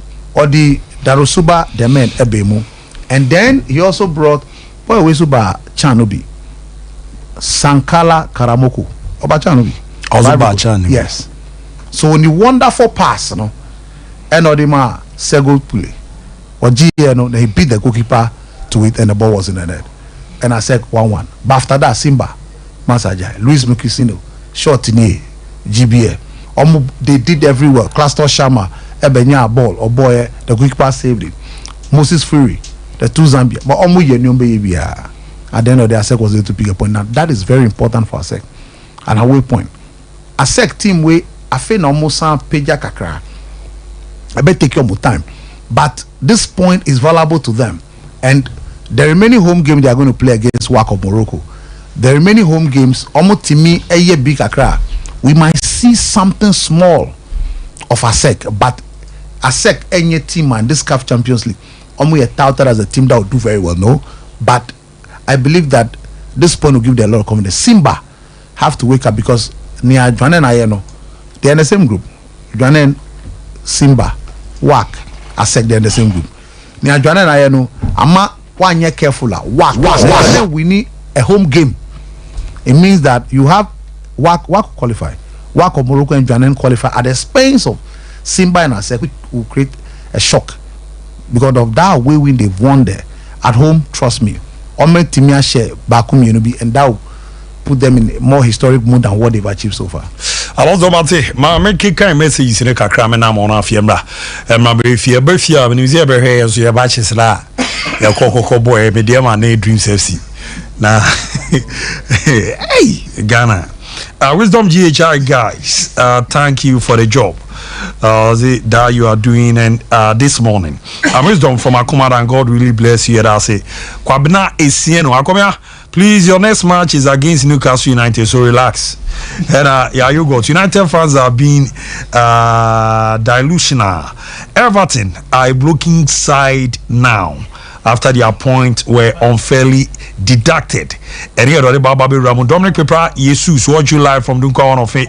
Nedi or the bed on America mini the other ones no and fa a Fiona Fiona yet Timmy and Twasona BB and the Dean. Mause a Raf Corby Nidiano or the Bababi Ramana Latif says why we don't get it in the not minim the Raf but Morena minimza working a very near to one among a woman named the Dean. Minim but if you any mom be din commona yahundi ebena aboama nema deda ye pa etimi ede amamona bibibia so no etimi adeda dini ade a ti mehwe na mayi dodo na de afio na aboa na adwumadi na ekra behwe ne ade na ayi we betem ze eyepe gwamina kaze pushi ma ni nyina mmere tutuma ameko na making kind to na aboa na ne ma de na mo Sompa sika promotion on join ya osoro akonya so obomo de na odo de no ababa be ram na aboa ma ne ma dadi party enche me koba ababa do no star 256 star 3 hash star 256 star 3 hash na aboa na ne ma de yi kama pretty me ma ntu ba na wanya du fiedu wotwenko a o qualify so no betwa na wadi na aboa na hyehyɛ na dadi pa etimi ramanti star 256 star 3 hash na waram na bibibia so no etimi adeda yi kama pa so no etimi ede amamona niema etimi akuyi kama pa so etimi ede amamunti no wo akunya so baba betwa me koba ya pe me bana ma baba ye draw no na yetimi ede wo awon so no bo modena de di kan no wanwene no yetimi ede ato aso so no etimi ramona se that be kwa fama 21st kenegi aka zenne funny siatica won sensem ni ade a omo na be ni aboa na wogina won aso na ne ma da ye pa etimi rama siatica ne zo to asinti no etwetwon atwetwon ama no nante abre ama sisi yo ya tutu ya ma memo a ya amukodwa na simple oromo 21st kenegi kasio omo na be na ya aboa ne aso anu izazi djuma de we no omo abomo de di etimi ade ache ye papa ya aboa na wogina won aso na bibia adeda ye pre etimi ade ama omo no kwa ya wan bi ti stroke hypertension diabetes ne de aka no ye be ni aso anu fruity so ba besu na ase no omo na eboa na wanya waya isa na ne ma dadi nso etimi ra omo laba okọ ebedo surusu ni abibia aye ne hye ya ma wodru se de be a nso no wapom ni be wie pe na wanya ahoden tentempa scan services no nso no omo ye ro ma so ye ma cancer weekend no ekwe de pema to form na je massage no je no na ye de machine treatment no account de amo ebeboa ama honam no nso no esisi so kama e de amo mujuma panti more than 50 branches Ghana bibia omo eye djuma Kumasi Ayon overseas junction on Bena Free Radio oboase council court score junction bi omo akra do me market tu nyomo sunyane nkranza techiman bebi omo bo djuma form number no 0249 311 0249 311 0540 311 0540 311 ne mbwana ne mande da yepa etimi Managerial from Ghana Limited zemenka emfanto zebra na be romo masue na ne opre quality mattress o mo na abo modidi aba Managerial from Ghana o mo mattresses ne da mufu a me konye me amachi ye me haye me ya no nyina eto etimi etwa ne nyina no so da so ababo modi nya na form wasan so da yepa na watono ye bomode na yetimi ache osumye kwa esumye pa bera so afa adwempade ababra papa na ne ma da yere amomdwuma panti ye bomode ade 20th anniversary mo 247 to the second yetimi ehihye ni ye ema bibia akoye papa no ye 16th Ashanti Business Excellence Award no ye mamu gold award nya no nko 12 Ghana Business and Financial Services Excellence Award no ye mamu award na do reach mo factory premises so e wa sokori mampon a ofiwa na ko CCC nei o ma bomode niemo mo di ababe guo no secretaries na pasisi demo kunwa wodo na enafi no mattresses no ne bed bia oda so no size no ye boa na so etimi akibia ne bo no e wo form ye papa Royal Foam Rest Assured form number no ne omunni nkomo ne mboa 0202 27 020227 1000 020227 1000 ofra ye boa na hyehyɛ na da yi nso no etimi edi amana bibia enso akoye kama pa so etimi edi amana ne ye se Sompa achede no egusoje ena kitu ebiensa de ore baba bi ebesom na yetimi adawase na onze bro ya ni du se ya owo fi a se bi abo obusuafo na no a na ageze mo jimani no na yenuano ma omo maame ne on papa efimi jomo ya maame mo mukuma kwejomo na omo so ha de no na Sompa TV ya fatu ya onse se dabi ya mo ha ti ne nyina be kan bom ne aboa ebe na ye fa je so kan bi me nso me kan obi edi ne se ye mo anwa abaye tin tomato sadi milo na biscuit ne me kan ho no o de ba ebesom na ye nso ne ya dawase enye no ko ebi dizentma ebi dizentade say school bags pen books anazepo no bedsheet awdo na shoe and afi toothpaste toothbrushes awdo na ne semina and also the baby je adawase nwomo bo mo de afi etwam no omo ye no omo di adanse ne se nyame e bo mo de show manamu tikito bi enso na mbia meri tudwa no impo kakra bia de bebe bia ye besom na nyame ehia pa no abomoden ahyewa namu na number no 0598 Bible say nyame Sompa pa ne say obi ko wunyanka ene erusia mobo enuti na Sompa 93.1 Kumase Sompa 90.7 Enkransa Sompa 98.9 Sunyane yakabom se bronyen yebema enisi nsia ɛne ɛkwafo ɛdidi na yɛnko ayɛ tini agye sɛ wobɛboa yɛn enti sɛ yɛ sika fa to ahomatorofo yi so 0598559802 ne ti mu biem 0598559802 ɛdi a wɔso yɛ taa 1 media bro na bosome ne deɛ ɛtɔ so aduonu baako ne yɛbɛbɔ dwa tradaa na deɛ mode dom yɛn no yɛde ama ɛkunafo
na sika na tuma so a wobɛtumi de aba afɛnso sɛ nneɛma bi ɛnsɛ yɛ te sɛ mo ɛne anwa so a yɛbɛgye mo a moyɛ bi afi atwa mu no ɛmu adansedeɛ deɛ moa mo nim Sompa akyɛdeɛ 2023 abusuafoɔ yɛmfa yɛn ho hyɛm na proposi prepa oboadu pɔnkɔ mu yɛnya nkɔpɔn obɛyie woyie Sompa akyɛdeɛ 2023 ɛkunafoɔ ɛne ɛnyanka ne so wɔn bɛdidi.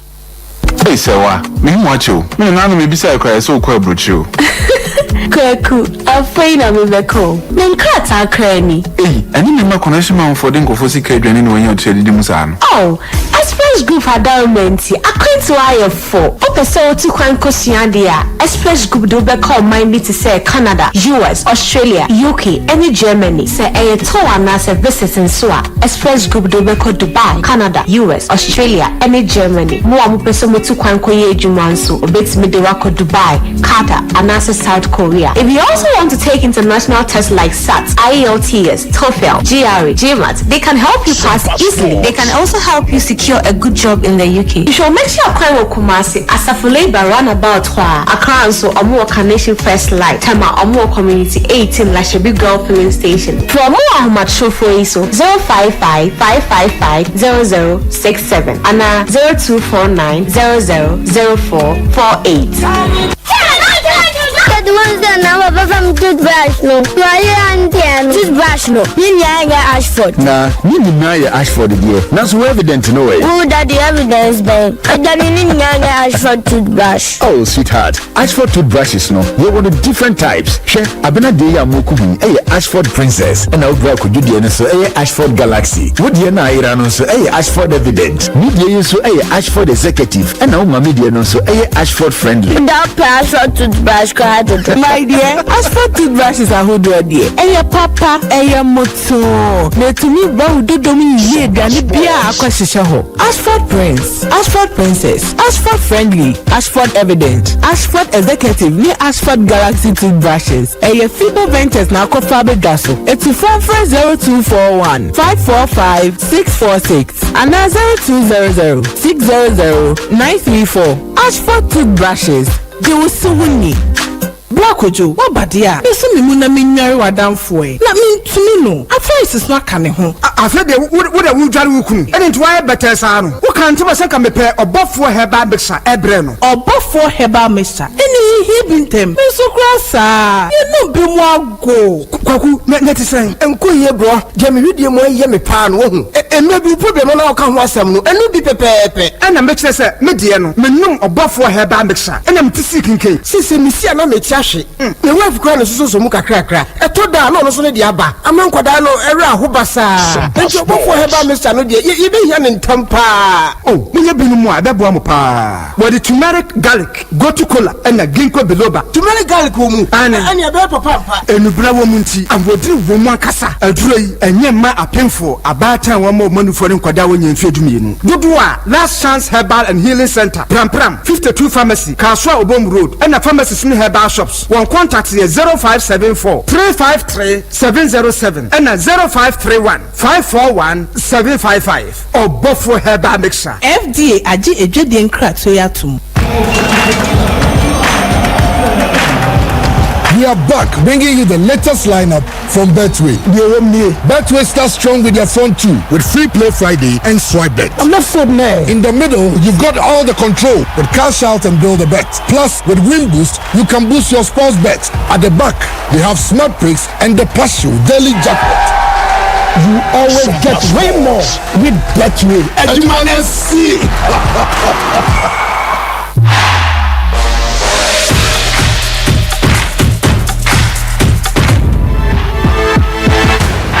Alright, ya momo de na yentisim na afi ndi nkoma akra wo fie di ratobra na menye draw ni fio na afi yanku anim ne hwe the second yi no ya ba be sorry so na ya ti Sompa sika promotion star 256 star 3 hash star 256 star 3 hash wo akonya so be ba no wa ba be twa na wa diskara abo na ne ma deda ye petimi edi amanti mun komo no owura na bibia akokama kama petimi edi amanti no Radford ehwe ne nye di kan fio bi one ye won komo bibire ozi edi na eyewe ya ti mon fama me na me first draw no nipa wa bomode etimi arene na yanku anim but store akonya so betwa star 256 star 3 hash edi boso na me hwe nipa na warene no ti wa boso said the lucky number is 0534 763 final free ni dia na yedisi kakra said be yankonko eze eni no kadan bi ni ade be bam no bi be fa na mba na ba bi odwiri mo me na me yema ye nti no ifi so omon fa me na ye hwe na afi ye hu nipa na wa we na me no nkokoku di nkomo akra na ye hwe na ne ma no city city no yentimi emfa enramu kama pen fa man to store akonya say star 256 star 3 hash star 256 star 3 hash na wa baba bitwa Sompa sika promotion ba ko 5 Ghana na ISA no twa no 77778888 na bedi ko me ba be sorry so amesa bomode na metimi ache obi na aboa na ne ma deda yie pa etimi edi amana hye na ko yitimi re ze menya wen na no na me ne no etimi akasa na minya okay ma me nkona me ne no enni nkomo me ba ro Sompa TV ni na udian ne bebi a okasa fi. Hello.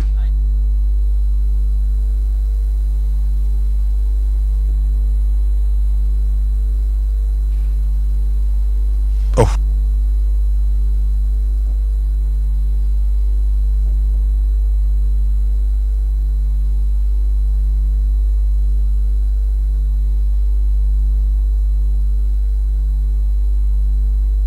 Mire etu mape mesa akona meneno akwa din komona aboa ne we ya. Oh okay mamefa baba to udia ne baby a o kasa fi Sompa TV ni Actually, Premier Simon was a piece and that. Simona onsa aka alert no. But in your idea about them to my account. About what do you try saying? But you try to this. Hey Simon, what do when you have 500 Ghana cedis and no pay why? I tell you but did they na recharge for Sompa sika promotion?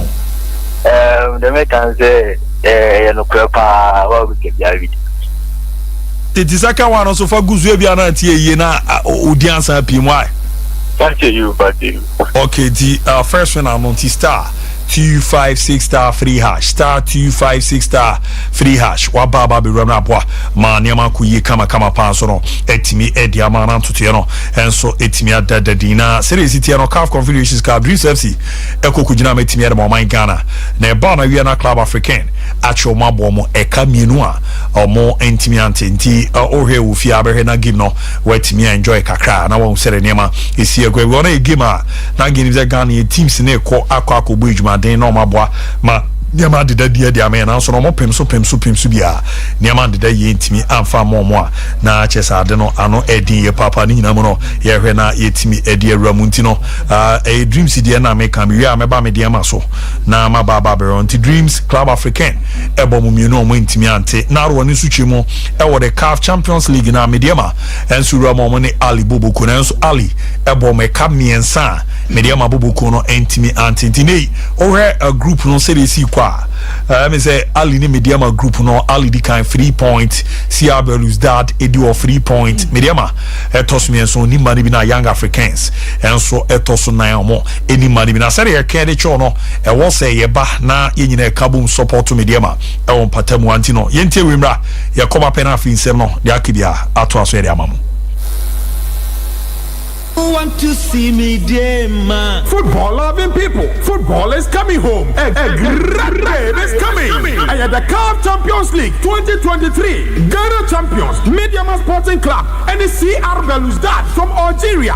What a game is going to be. At Babanyara Sports Stadium. I have Friday, December 1, 2023. And Sansuya holiday. I will do me a pepe. Near be getting 4 p.m. Nagam need them. Mediama Sporting Club. I said, Yanimo Ghana football winner Samba game. I want the CAF Champions League no more. A full support from Ghana and the Mediama Sporting Club. Emre Nwani. We should at the form Kulem. Popular stand. I have 20 Ghana cities. Center line 40 Ghana cities. VIP wings 50 Ghana cities. VIP main. I have 100 Ghana cities and a VVIP. I have cool 300 Ghana cities. Demo me hono die. Ubenya kakrabo ano. Fefefe. Enti fiada. Ghana Fonia Santimania. Yeshawa Babanyara Sports Stadium. CAF Champions League Asaba. Mediama edi animonyam no epa Mediama ababo I say everywhere we Ati yenya corner Friday yako support Mediama against CR Belouizdad na a game mu edempa na o maba na ozi nyina kabom ne ekokoto mu chibi o we no a historical moment men ka last time Ghana teams ni bi ewura mu e o money zone group stage ne ekoko bu ejuma anti no ye bere ne support o mo efie nko an so de e wo se kabom koko support o mo na we no etimi e ba Ghana Premier League no result e record e mad day 12 ye hwe ne bobo so etimi e fama games no etimi e chase na no memenda Lagos Cities e she ba kuma Asante Kotoko ekobo Sanation says Sheba Kuma Karela United in Timiante and now match is zero to Fuk Shebako Mabrekum Chelsea sono etimi Eshebako na Sama Teshim you know Mariel Tamale United at Timo Baku Shataman and Shebi Pando Heart of Florence sono entimi and Shebi and Ediana Football Club at Transforman Shebi Makra Lions Eko Bomba Ediana Zubez in Fimi and Sani Omobo Lions Bubuku no Mobre Power on Crying Dine game back over Cosby United ebo BBN Gold Stars etiano di Rom no after day 12 no ore table no city a otumuzampa teams ni bi mu ye djuma pa na hoden so a omode Rom no niam de da ye pa etimi ede emo ne ade a ti no ore table no city a na chese still Ediana Football Club di kan 21 point Insu Atremantos Mino 21 point Sama Testos Miensa 20 Bekum Chelsea tos 9 20 points Neshi Chelsea tos 17 points 6 ne Heart to Folk Omukra 16 Asante Kotoko Etoson son Omonsukra 16 na Great Olympics Etoson Wache Omonson Ekra 16 Bechem Etosudu Ekra 16 Duba Comediama 16 point Akala Tosudu Mino 16 point Erafi Dumiensa Dreams FC Omo 14 points Tamale United to 9 14 points Karela United to do Mamonso 13 points Dunsia Legon City 12 points Bibiani Go Stars to do so 11 points and a Dumoche ya panda out of Florence Monsono 8 points in TSA Pepe and the Bed Power Ghana Premier League you know after see a bomb or dear clear mad 12 and if you are ni game back why every year if you after no now ya when matches out one cano yet me if you on a CT and I'm on the World Scientific Clinic and Diagnostic Services in kind franchise in Ramuni Amwa nane manko ye pen fama na doctor nimo ejuma doctor nimo ebono ya dia no edin ye papa we oba o awudie mu ha kakra infio na ABC basa niama de ye fama no no be na waboa no waso na hye na ko ye pa etimi edi amanya no nko o ye be ma so na otedua no wanya ha kakra ho ntie ma ne ukosi nanima na ebibia obehwe ne no so no we gian na so na niama de ye pa etimi edi amayazi nenya no nko kasa pampan bi wo wanumu ena afi no na nche no uyo obi a na chese wo kidney mu hawo anase puno also no wo liver mu hawo ne ade ni na ehwe na ya boa na ne ma de ye pa etimi edi ama na tutu no so no etimi akoyi tiko ne amwa ya wa wo do no obomode abo ejuma nei obomode scan services no otimi ebomode di remedy ma ena afi so no lab no so no obo ama tutu na de ye pa etimi edi ama no machines a wo no de checking ti kumase opo mo a atonsu mu na ko junction o sitaransi we abang no transjoda and anopa no so abodi apam kokowura mu anwumre no nsia da bia ajora kokosi meme na nkran so no circle inside photo am mo bengorio station no opposite NS chemist so no doctor say ya woda ekokosi meme da anopa no so abodi apam di ram no nsia fa number no 0244 0876870 0244 0876870 and 0279 0876870 0279 0876870 na dokombo na ne mande da ye pa entimi enfama kama na ntoto no enkoyi bare no aso ya ntia asem de ni na ze one ete se escrow bia kumase Asante Kotoko captain or a legend pa na papa ko na pimpe film na I am one kakra because me hu ne nches awo dimi ne one pa baby on the Lord ebia bishop so ushi papa ko nches awo no when I catch you Adana on bus studio. No, I'm saying that. No. They came here was when. Yeah. Maybe I know what to see. Last time on mobile. But they should be able to get some of those footages. So yeah, you know, honestly. Yes. Anyway, the last time they were here, even almost sound bite of name Momo can provide something. I don't know why you match you behave. Me say done that. Okay, ultimately say. And I'm meeting it. Papa never was about to cry a penalty. Oh, okay. Because me say and Tom Kruger team in chain and not oti enim and no pokunti tin enim until only pokunti no more praise about a penalty and any penalty no say move na ye dey nsa push kakra bia okof I don't know DK men be chire abechim wa na hu say mo the ball dey da form kra it's last Africa winning captain. Yes. I mean Abusiano ene akromi abisho was a posumi mienu ni omo legends no omo ho akapa o yes you go there Joe Debra 1 week kwa pena we su ebesi but ball we tina and sometime ball near boy na is we ni yoya and a ball no o sha na we ni yoya Bob Marley ni better sir na offend Bob Marley. Okay. Di Mali. Pacho. Bishop Adam of any Enyum yes, Enyum. He or a reggae person. I didn't offend Bob Marley.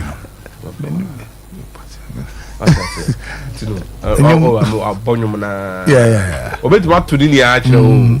So what I say. Papa oh ja. Top player. Top. Canada no Jeff office or no to know. Akubi Bob Marley and the Willis Numba could be Bob Marley and the Willis. Yeah. Hello, Bob Marley Jumnimupa. I very Bob Marley. Top exceptional. I'm a fan of Crancy. Come and done a nipa last time better normal. Yeah. And I feel sad for condolences to Beyond Busanfonia Yako. Because anybody be on no baby abus a lot and they be a friend of captain. Yes. Or and then you know friend of captain. He was a special captain because it was a poker free or no 82 no that was like hey obey me take over the mantle to lead the team again and I follow on him. And only the team is so simple. Because the last African cup like attacker captain the last African cup could you know the reason why I said the piano legends where they some worship you but unfortunately they don't do that worship because team and them did when you man ka team no say be team oba yi juma to yes until we mo bapa cry we also have a special pass be like a passport no mo cry for bapa yes because I do on my year no and then them did when you know they we mo mo na abokwan na to atwa come nam so Bishop Obama tizime na yehwe There shall fish on the Abbas Dream says in mediama. Now your bompa is at least Nanka. There might be them now because mediama the undercraft a first half on Naminizo. I don't know craft fat. I bears uncle for Nashada. Hamoko international break no would be matter actually. And we answer Pesita or Wasoya. Or Moya or my bomba be seen now than Adane. I had you cramonian is here not draw you. I don't know for not take a crack. I'm measures every view and Bishop near Apostle Brown near Yentins near GPR matches. Let me say, quite unfortunate, say, your Champions League game now. Ghanaian club you're part of it na OPBA obre at this particular era. I don't think it is fair. I don't think it is fair at all. At this particular era, you will be Ghana team will be able to now OPBA. This will change now. Could remove site. Be more favorable. Or the other two details. Where can I get something to watch? Maybe I'll be PBA. Super sports, man. I Kohame was required almost in Sporty TV. All of these things. To share how our situation is here, we need to really work on it. We need to really work on it. There was a Ghanaian games at least. The pioneer experience, ni bi no mutimi shebi. Era we wo de nyetete bre na afie nya bi me bi. But Abu, in context. On say na ko use ocha. Oh yes.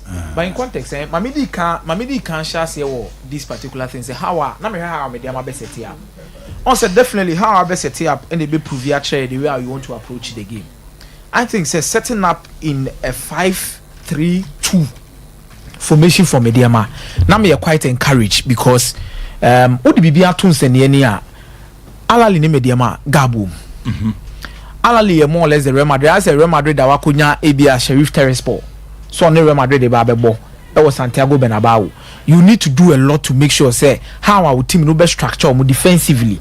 Very, very, very, very, very, very important.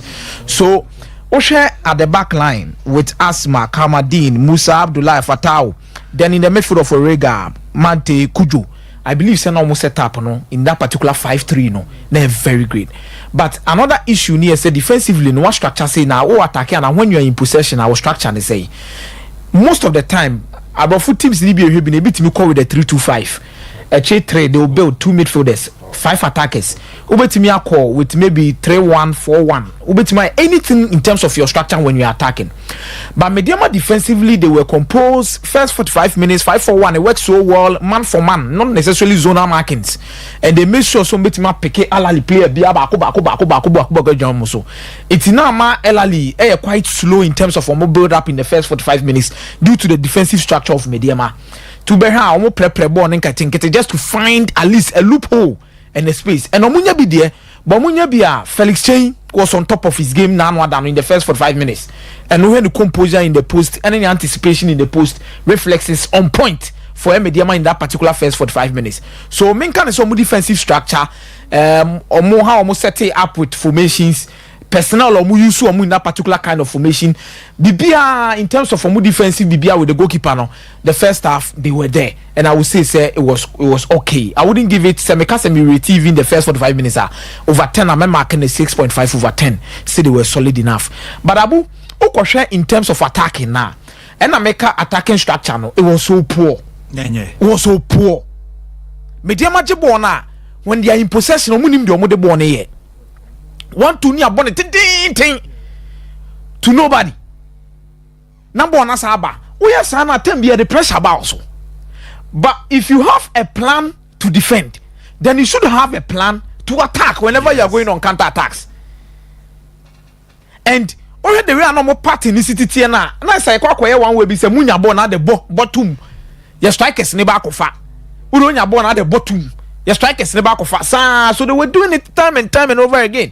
And you maybe not be frustrated crowd watching it because I feel say how can you defend so well, get the ball or pass it 1-2 then what about the team na saba so as a crema players no crowd brew and my players in the bread on the breast oh boy na seba so the attacking pattern of Mediama I think it is something they really need to work on it because it was not good at all and now me expect say nyoma no mo here in the first half would at least come over second half now. At least attacking patterns, you could work something out. Then, over here, Musa be a defensive structure now. The ball first half, you'll be able to maintain it. But let me give credit to Alali. Also, first half they were moving very slowly. Yes. But introduce you Pesita now the passes were too quick. 1-2, no more room, sir, and they were switching. And if you look at Pesitawa, he was the catalyst for that particular change. Obama midfield Bejebo na no movie, no a game 1-2, no you play a bear 1 and 2 or 3 minutes. Those particular 1-2 passes because they knew that Mediama mentally na nkasa no mo fragile as embre kakra say oh yeah you almost ana di huna kakra bi to almost so they will give in and I don't understand why they move from the man marking to the zonal marking in the second half because zonal marking in a map Pesitao moving so swiftly in between the lines. Oh, Obaka stamina so as because Pesitao de cause and combine also nipa baku jina ne so. They said the galaxy for no choir ya Jabran no be jina ne so no. So you know Pesitao is the catalyst. So utra police man. Oh, utra police jana so ebia on sa police libi no. Ayo bia le twa police ba. Abu your police bi on ma ye krom ase ne said the situation abobo aye so na aye ba no. Ke twa police mo look as an ke hedin. Hwe. Utra police akoma Messi. You obu a twa police man za kwa na ball no. Abu na unze at times no. There is one towel mark him look if you watch even from Sundowns to Ali difficult to say. Oh no aside oil mobile no because you are ambidextrous. Obo left and right now. And then also or drop it deep to pick passes. Yes. What do you say? Yes. So Ebasana and during counter attack situation he's so intelligent and fast. Until no near one so oba defensive third na ejuma no but also will be in the chair. Because the entire America say they should have done that. Abu the two attackers in the shape of Ajimani Suwa. Maybe each lomo to change, you know. There was one particular change I was not fully convinced about because born and kasa wuni mo partner about told by you are bringing in a striker. Yes. What I say is an away game. You have no experience. You laugh at least kabet me what they draw crab day ebeba. So another extra midfielder to make sure say those things no could be taken care of. Even if say one on one, ko ntimi di pesita wa chia. On twa ntokro bi ebetimi abo ama pesita enya those spaces ni exploit. Because one better than game in now. So Lomote comes in and your midfield still remains 3. Pesita drops back and on midfield so more ball 4-3-3. Pesita drop it 4-4-2. 4-4-2 no extra man no. Osasu a lot of trouble because he's so intelligent. So intelligent. But me fan show mu bebre because inexperience also counting in this particular aspect.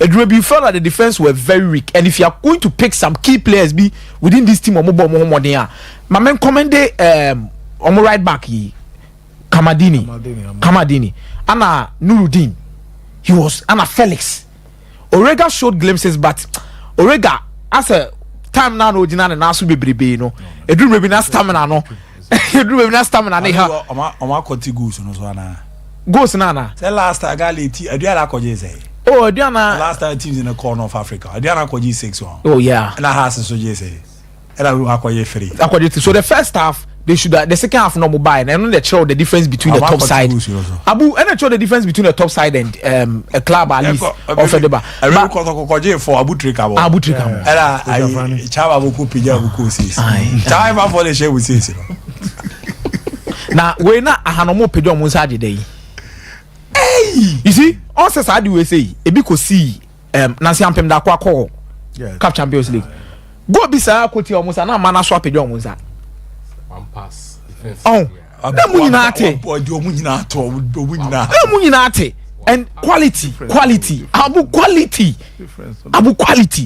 and I feel say media man fa we nyesu ehunu on person mo qualify me home games no e say Africa no home game no ujiro home game ni enche to a league format home game ni she 1 or 9 points away no try nipa betimi na ko oh na group we say mususu no pair dia media man me the first 45 minutes no I think nipa ba ko betimi na so ye younger it is a double header na be bonus say ebu curve no you need to make use of it so at least we benya 4 points apostle mreme ara one dream services we say call here no so amfa abada da club goals in bantenten you get it say yeah ankasa no yen teams no we away games ema won na say join Galaxy for no ko share work ampa amabobida say na Jeff Betchery mu na they am in percemete wa dey we hu no replayed all the ball like as ale abezo ye le ball ila emwa bia me kasa sem nchiro hwe yeni abrese mo akalifo mo yena mo nya ade ni hwe nioma na ema yen anyone dance no basic so tiase nioma na look omudi share media ma 3 no ade ayi nyina yenim set play movement one moment of loss of concentration o janu mame he karaba ni goal o pie ba no be 3 balls se men ka so bi say media ma mo last training wo Kumasi no na me ho aside some my tactical at the end of the club president told the players, "Bukwa no ma see and on way all." But don't need to taste them feel. Then you will understand. Who could do pack this one? Different. Who drew pack this one? The forefront.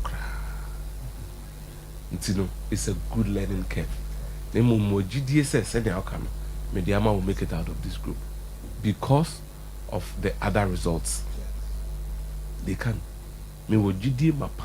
Say Mediama be shebe lose that theater. Yes. I believe. Friday 4 p.m. in Nebeba Stadium. Here.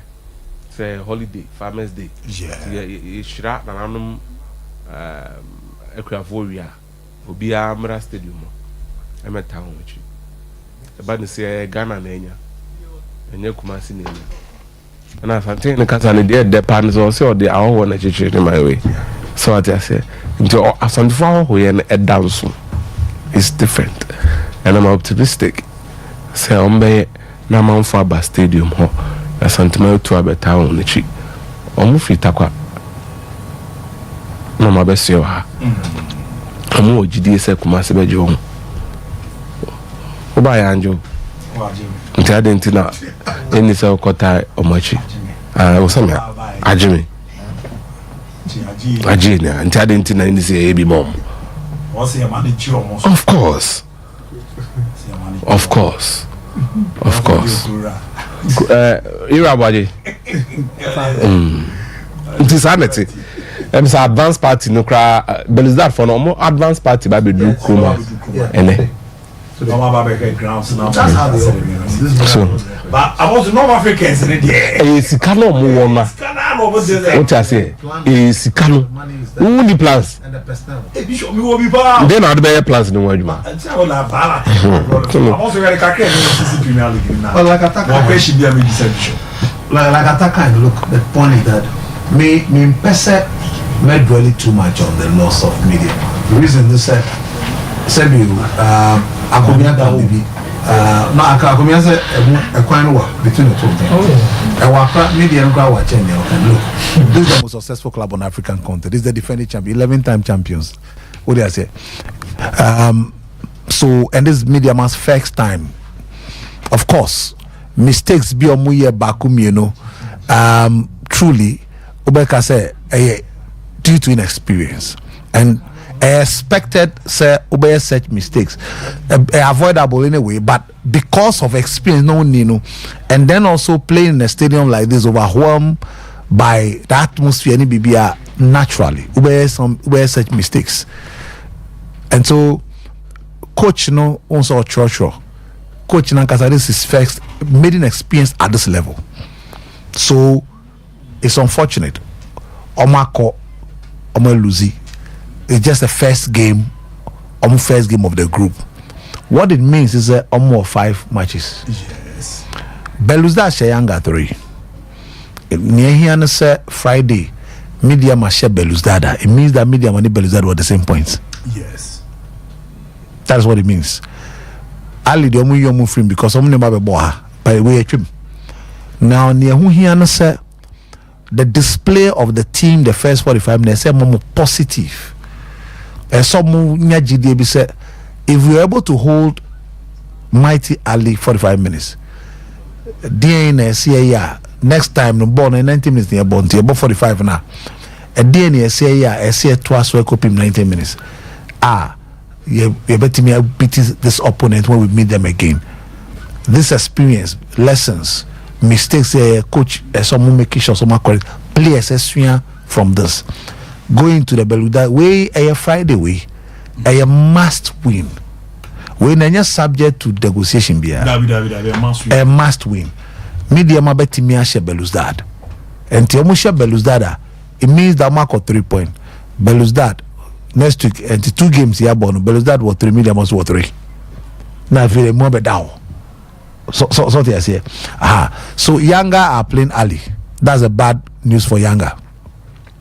And for me, the most important thing is a Friday way, Obia, fortunately, a long weekend. Never boy media my long weekend, holiday no Friday. Oh, the asenti, me sure say supporters try say beto take it a copac. One, share quality football from both Mediama and Belouizdad. Secondly, when you're a big club like Belouizdad about Ghana, I don't think that there will be anything about Ghana at that time, any Kumasi to be specific. I big than going CAF Champions League. Because CAF Champions League now, even though any about CAF Champions League supporters, I did back more pepper African games, almost prominent because of quality football. So Friday, yes, but it's fans no bad the stadium in their numbers. Time which now at least the support is going to be very crucial in the win again. Because the American players no from there, but the number 12 person about the supporters no, and because Anglo for you no supporters, chrome support na nesu. So banner support no ofema. One more advantage. I see a team who on Friday. So for me, Baba Musa played so well, Yes. First of all, so well, so well. But like I said, football in first 45 minutes, a 90 minutes game, and I know sir, the coaches and the tanker crew and the playing body almost be from mistakes somewhere goes no by. Now in this game, some correct and make sure they make amends. They have to operation beat Belouizdad that start today. Yes. Now dreams there no there. You see, almost the same soup like inexperience. Club Africain and club, their performance now is below par with Tunisia. But once again, Africa there, Neman Kitiki own the number of passes was 7 passes leading to the goal. Those are the things that should be preventing because 1, 2, 3, 7 passes, no marking, goal, no buy. I mean, look how many people were there. Sure. And all you know, 2 players they were watching instead of closing him down. So Nini and I are learning dreams do the same thing. They're learning curve. A learning process for all of them. And the continent in this country, Kotoko. Yes. I want the 2-0 Koha. Oh, it was now it's okay, fellas. Aye, okay, Mr. So when we the ball no, a back club level, I'm invested so much. What is it? Ojawa. But Agbashini go no consider yen. Okay, I know who. And the second goal no. Brad, look, there are levels to this. The show. My who say Sebi you Jumaye as a mine nankasa by a football man. But Yankobia, nya kwenyan kosuya and you experience. Yes. Yeah, mistakes near correcti. Now you try say be come more. Yeah, come do pempe so we will compete with them. Yeah, benya result no better. So me person me call into the early game into detail of doing analysis. Near here me say a trim. You over 5 games. Over 15 points or man. Oh, shall say free fiada. Only Belouizdad. Near here is a 3-point kidwa. Monty, Mama NTC many a bed for Ghana Premier League results now. A Baby Rami Hadia.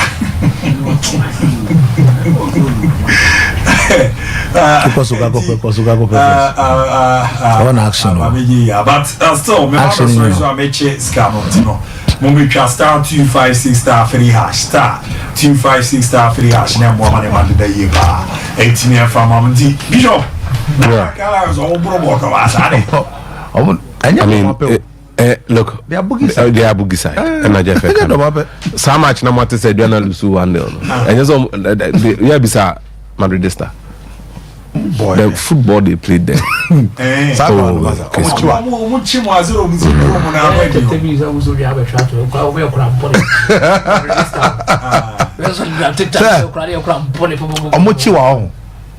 your money has a program, look, there's one thing I like. I'm young kids. Born, I'm more job when he. I'm expression more. What they say, they are delight to watch.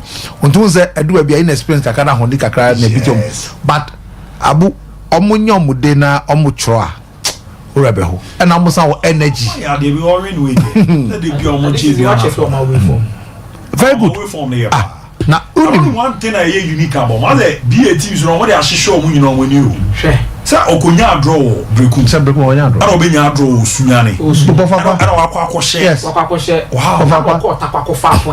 Nataka then a Cadeo, they were leading. If they were the one leading to 1, That my way performance in here we. Serious. Wow. And crying on what's na say. I'm saying crying, but away dear. But away dear. I'm drink pa. I think so. I'm gonna go baby and so what 80 baby and yes, so what should away point on my pick? I've been leaking in there. One far away points. Over you. I say. Apart from me, first not to send car. Chelsea money Diana Manu winning we no. Come on Magabu cry. But this time we close. Very, very close. And I think this is in most of the clubs they pick away points, and it's very encouraging, especially in the league. League in the than the home league premiership. As I would just also, but now no one will say a movie. Most of the clubs pick up away for instance. The only difference that Bofakwa and Piki win, but they are picking draws away, and then we shall cry Lions as well. And then if Adriana picking double wins, yes. Bekum Chelsea so and Bekum Chelsea the name Hunu, especially the Takwa one. Yeah, that was a dreaded place to go and pick that 3 points. Dreams the end there. It's not the first time they are winning there, but even though at that time, so now at the backdrop of from losing to Saint-Germain. Our home so many issues, but then only to Mochiko picking 3 valuable points. That is very impressive. And Chelsea, then you go the Copa Castle because you also see Momos and Fuas. More matches in a mommy and I'm here to meet Mama. My friend for Nabania. I think Kumasa Santo needed this win badly. No more here win power. They needed this win, but I think they are also finding a formula, especially with Tomo lineup. It's more or less like Kotoko is going a 3-back now. On paper, what do you say 4-back? Reasonably. And I'm quite solid kakra in the midfield. Know how basically control games. Creating enough. And Lamptey is finding his rhythm, especially in that kind of formation. So Sheriff new movie back defensive midfield now. And Lamptey, the free to move forward. And I went back and also my pack this stretch more. And Makotoko Timi creating enough chances from even the wings at the Babeshe. So I think they needed this particular win at all costs. Plus, by them says what your cause been in Krampam baby. He was talking to the team most of the time. And I think say Kotoko line up and then need to so the hand say injury because just his blades are contained. This is a player sign. And then he has some this game he did well, right? Yeah. Or is he experienced? For the past 2 games in the crowd bowling in the club, he has been there. Attackers so called with this game experience. No, a G-ball looks simple, and you need such maturity and experience from him in the weekend moment.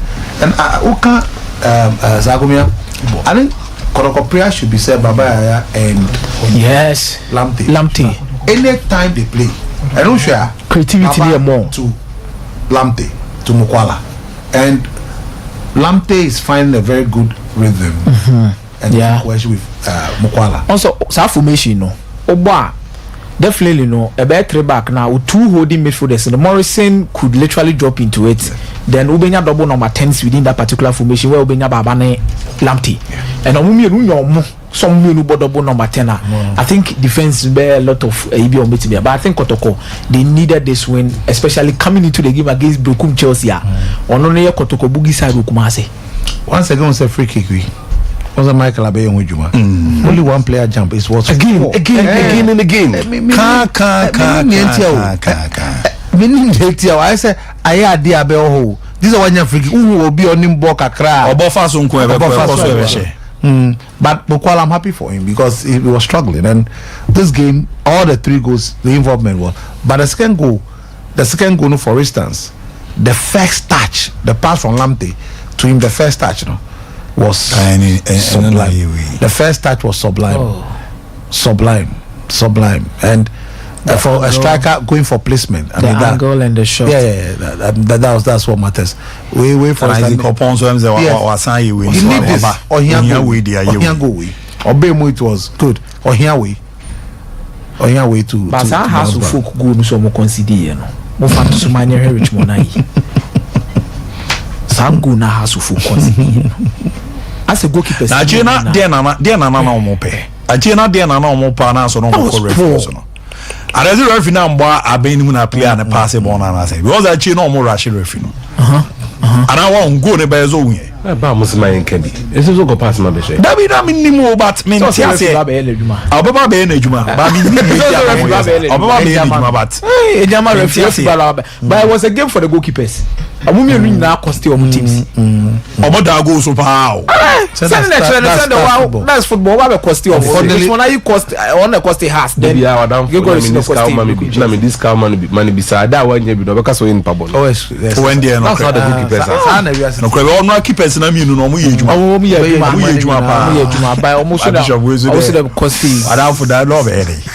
Na me be our friend is here. I don't agree go ball with there. That time cry yourself as I come be about chum who be say you. I dey not be tells you. In the song say to be a born Barca now, ono so be slow starts no.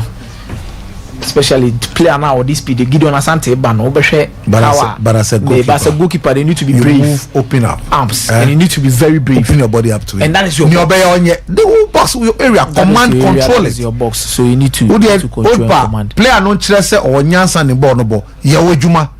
And I'm telling you, I done that ball on to me. Yes. Yawo juma. Now, the player no chese or close to. You're so close to 3 points, and that would have been a win. You're so close to 3 points. You've cost the team badly. But has to folk to also almost so show more level of consistency in the winning games. And I'm sure coach with the Juman and from my and my winter Abunipa one match assistant coach Abano. I know what we say not assistant coach Aba. From my I can't say I would say. Interview no Abu interview how. You interview how say a man a which of you. Or say a man a kuya say on your my can't say for could Bashir or say obi dey bisa say after all already know nya wo say na a quiet win pa the Mourinho against Akala so e no mu bisa ko isi coach e say no main coach ni o na o tie chi ti adwuma ya wo yi na e ba de say de adwuma na ma wa obetima ya la bishop e na o che so say de adwuma na mana no mo ta na chi a obetima ya o ka say for adwuma ma no o say de mana a different for some Caucasian for mama. Oh, Apostle Zebin coach Bashi. Do bet my Bishop Boyan on Sunday CV ni go. First division, second division teams our coach yomo. Ni teams on your my age man. Oh, here's where Chelsea and the TV no so clearly means that we're interested in the job. But the house of folk for a name who Chelsea 4 matches no more consider go. That's right, you go at you. Don't worry now. Nine count. Yeah, because could be a home and no question. I the Jesus by say, yes, Chelsea team him there. Exactly, Christopher. Only on mobile breast are no match. But they played well. They played well. Maybe I watched the except was that they played well. Chelsea did well. They did well. I'm going who Apostle. Only on mobile little come on show. They are playing well. They are playing well. Only on mobile from so they are well organized and disciplined at the back. Yes. And football there and one making sure say back forward no when you goalkeeper. They are always focused. Only discipline. Only keep your shape. Who DM Bia ono so ya de na sabiu midfielder back so na midfielder ya de what is important is that we consider na one shekra you okay about so na nsu atres so na score line na mo akakra. Well, it's one of those days. I mean, everything crossbar, red card, BPR, but it's one of football is sanity. It's one of those things. Out of line for so pass so em said drama and almost only momo kwa aware be a go so don't blame them. Sebi or strategy or plan until you have to break them down. I mean, match way so I created chance than any man they play this season. Match way. Yes, bad good number. Good number. We are there. Obana P. Obana P. And football there. We are there. Like you have 1 or 2 blips. We are calculating yourself the shame. So football season obenya 1 or 2 or 3 be and 2 year calculation 3 matches before we beat me see kana sama tezo ama sama boy you fa yes so mo kwa na team mo mo fi on there 100% kwa so bet my shipa them komunya few away wins be away no problem they would have been and can season no had pa and they play so well when they go away but Olympics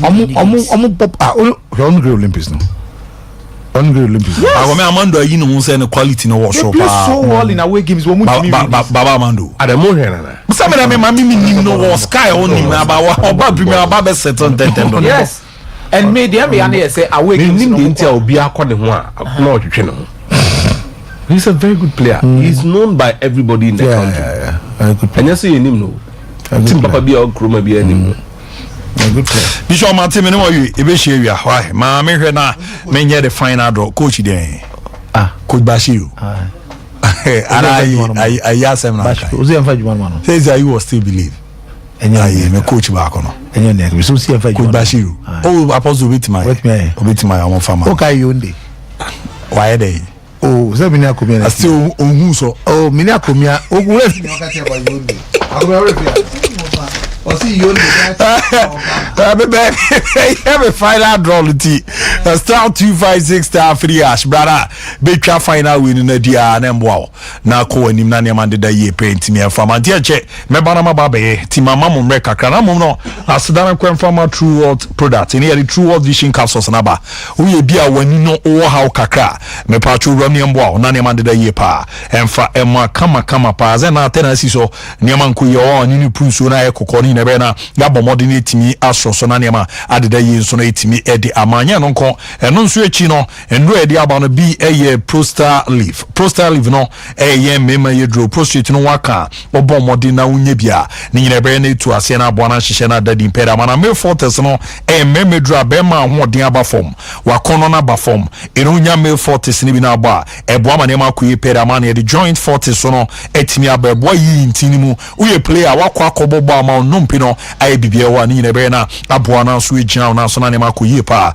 etimi era ma lady fort no eso ye de aba ede ama yenu amba no boso me so bunsa e kan odwene ma ndeda ye wa peba onya bi no wakono no abofo ebe na sisi ne de active core cleanser aba ni nyina ne se no so no boa eye moja no adwuma boa etimi eyi enso numu ha bi ewo bi efi o wafu aye kese ana wo ye okwa agana bia so nye bia ni nyina be na ye de fu etimi era manti fana ma no na ne True World product ni mpinfo no ni nkomo 020 0206 595 707 0206 595 707 at 0558 724 302 0558 724 302 nyambwa nane manko ye pentimi emfa emana Betway makedi achoze nyambwa china UEFA Champions League no eba enti www.betway.com.gh www.betway.com.gh the yanze wenye du fie du wotwe o qualify so nso be ram na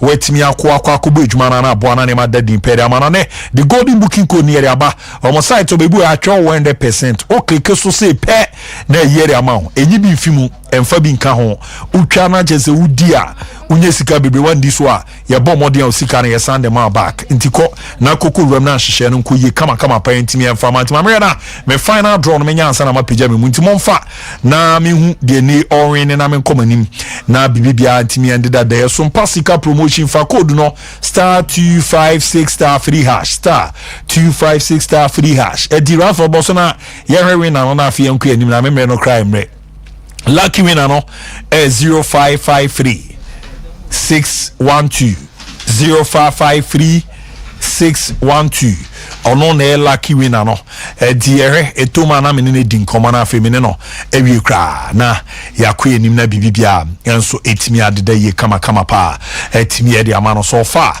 wenya 500 Ghana cedi anopa ntu de no fato star 256 star 3 hash star 256 star 3 hash na warum na aboa na ne ma adeda ye pa etimi e de amantie na ye ne de lucky winner na din koma na afi ya pj mu na de akibia ato azma me ne wie be ba jo dia ne baby afa.